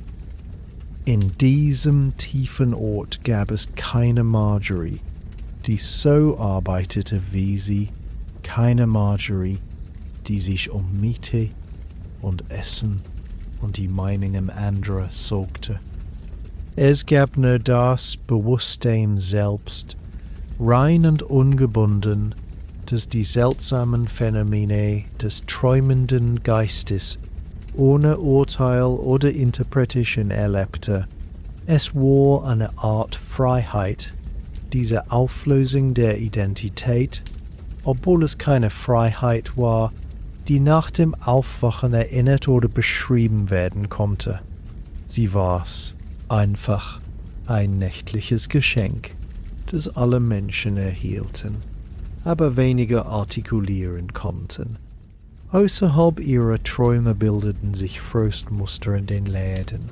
Die gebankenen Kohlen im Kohlebecken versehrten sich langsam, ihr Glühen von Rot zu Orange, zu dem schwächsten Glutlicht verblassend. Die Temperatur in der Kammer sank noch 1 Grad, dann noch ein bis Marjorie's Atem in der Dunkelheit als Nebel sichtbar war. Die Nacht trug weiter. Der Nachtwächter der Stadt machte seine Runden, ihre Laternen wie erdgebundene Sterne durch die Dunkelheit wippend. Sie riefen dies Jonder und das Wetter aus. 3 Uhr und eine kalte, klare Nacht. Ihre Stimmen trugen durch die leeren Straßen ein Klang, der sowohl beruhigend als auch melancholisch war. Sagte, dass die Stadt bewacht wurde, dass der Morgen kommen würde. Ihre Schritte holten auf dem Kopfsteinpflaster, ein beständiger Rhythmus, der von Ordnung und Routine sprach, von menschlicher Präsenz in der weiten Dunkelheit. Marjories Träume verschoben sich erneut und wurden leichter, weniger abstrakt. Sie war sich bewusst, im Bett zu liegen, das Gewicht der Decken zu spüren, die kalte Luft in ihrem Gesicht, obwohl sie noch nicht wach war. Dies war der Übergangszustand zwischen tiefem Schlaf und Aufwachen, wenn Träume realistischer, mehr in der physischen Welt verankert werden. Sie träumte, dass sie kalt sei und die Decken höher zog, und ihr schlafender Körper zog tatsächlich die Deckenhöhe der Traum und die Handlung nahtlos verschmelzend. Sie träumte vom Morgen, vom Aufstehen, Anziehen und auf den Markt gehen, aber der Traummorgen unterschied sich von echten Morgenden, durchdrungen von einem goldenen Licht, das im Novemberlanden nie existierte, erfüllt von einem Gefühl der Möglichkeit und Hoffnung, dass das Wachleben selten bot. Sie lief dort Traumstraßen, die sauber und hell waren, wo jeder, dem sie begegnete, freundlich lächelte und sie grüßte, wo das Brot des Bäckers immer frisch und warm war, wo das alle Weibs süß und stark war, wo niemand sie beurteilte oder mit Verachtung oder Mitleid ansah. Dies war die Entschädigung des Traum-Ichs für die Schwierigkeiten des Wachlebens, diese Vision einer besseren Welt, die nur im Schlaf existierte. Es war vielleicht ein Geschenk oder eine Grausamkeit, je nachdem, wie man es betrachtete. Ein Geschenk, weil es Erholung bot, eine kurze Flucht aus den Härten der Realität. Eine Grausamkeit, weil es enden musste, weil es deshalb Wochen immer älter und härter und harter und komplizierter war als jeder Traum. Aber Marjorie war noch nicht wach. Und der Traum fuhr fort, seine sanfte Fantasie auszuspinnen. Sie befand sich jetzt in einem Garten, obwohl sie nie einen Garten hatte, saß in Sonnenschein, der ihr Gesicht und ihre Hände wärmte. Blumen blühten um sie herum, Blumen, die sie herum. Blumen, die sie nicht benennen konnte, ihre Farben unmöglich leuchtend. Vögel sangen, ihre Gesänge schöner als der Gesang eines echten Vogels. Sie fühlte Frieden, vollkommenen Frieden, ohne Sorge oder Angst oder die ständige Wachsamkeit, die ihre Wachstunden charakterisierte. Der Frieden des Traums begann zu verblassen, als ihr Körper langsam dem Aufwachen entgegenstieg. Der Garten wurde dunkler, die Blumen verloren ihre Farbe, der Vogelgesang wurde fern und dann still. Sie war sich der Kälte erneut bewusst, der Härte der Matratze unter ihr, des Schmerzes in ihrer Schulter vom zu langen Schlafen in einer Position. Der Traum entließ sie weiterstrebend, in Etappen, und sie schwebte eine Zeit in jenem Grenzzustand, zwischen Schlafen und Wachen, nicht ganz in einem der beiden Zustände. Ihr Geist begann Gedanken zu formen, war aber noch nicht vollständig bewusst. Die Dunkelheit in ihrer Kammer hatte sich in der Qualität verändert. Es war nicht mehr die absolute Dunkelheit der Mitternacht, sondern die etwas geringere Dunkelheit der Mitternacht, sondern die etwas geringere Dunkelheit der Stunden vor dem Morgengrauen, wenn die Nacht ihren langsamen Rückzug beginnt. Obwohl die Sonne noch nicht erschienen ist, Der Unterschied war subtil. Kaum wahrnehmbar, aber ihr Körper kannte ihn. Er kannte ihn von Tausenden von Morgenden und begann sich auf das Aufwachen vorzubereiten, auch als ihr Geist noch in den Überresten des Schlafs dahintrieb.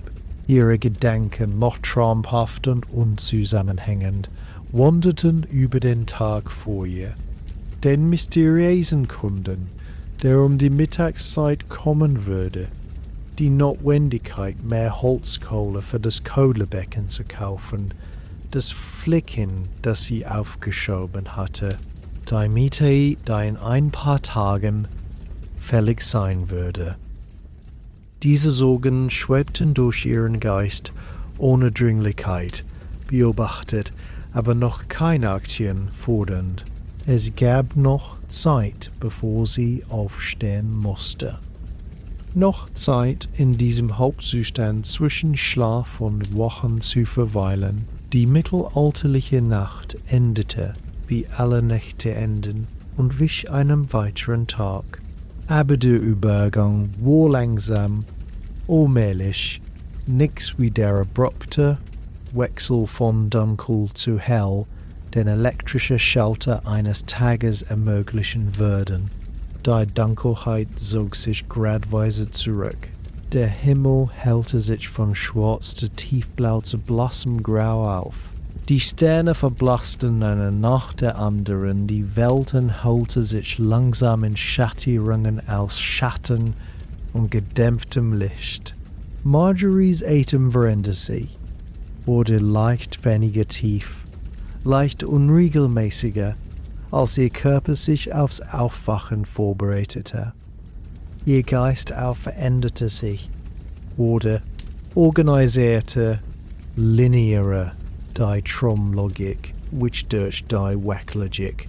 Sie war sich jetzt bewusst, in ihrer Kammer zu sein, in den Umständen, die ihres waren. Der Tromgarten war vollständig verschwunden, wie Morgenabel verdämpft, und hinterließ nur die zarteste Erinnerung an Frieden und Sonnenschein.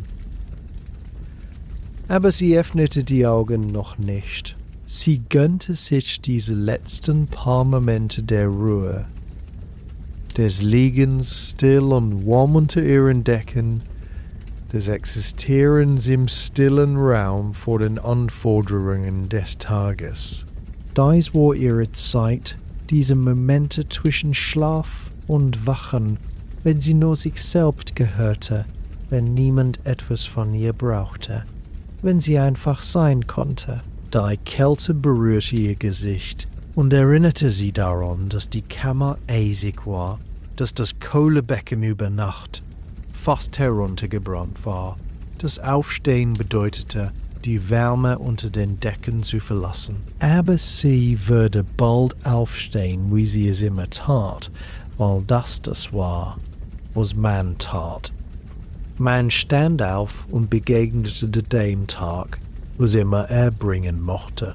Man wusch sich und zog sich an, ging seinen Geschäften nach. Man überlebte noch einen Tag, dann noch einen, dann noch einen, dann noch einen, in der endlosen Kette von Tagen, die ein Leben ausmachten. Für Retz jedoch, für nur noch ein paar Momente länger, konnte sie ruhen. Sie konnte in der Dunkelheit und der Wärme liegen und ihren Geist dahintreiben lassen.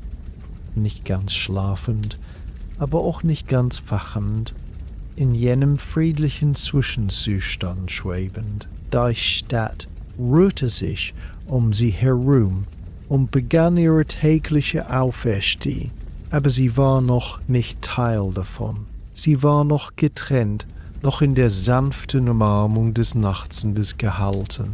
Ihr letzter Gedanke vor dem ersten Erwachen war einfach und ohne Worte eher ein Gefühl als ein Gedanke. Ruhe, Schlaf, eine weitere Nacht überlebt und ein weiterer Morgen naht. Es war die Erkenntnis, dass auch dies ein Teil des Lebens war. Nicht das Arbeiten oder Sorgen oder die endlosen kleinen Kämpfe, sondern dieser stille Moment des Übergangs, diese sanfte Rückkehr zum Bewusstsein, dieses tägliche Wunder aufzuwachen und sich noch am Leben zu finden. Noch untergebracht, noch heil. Die Dunkelheit lichtete sich. Der Morgen kam, und Marjorie in ihrer kleinen Kammer über der Bäckerei im mittelalterlichen London öffnete die Augen, um ihn zu begrüßen.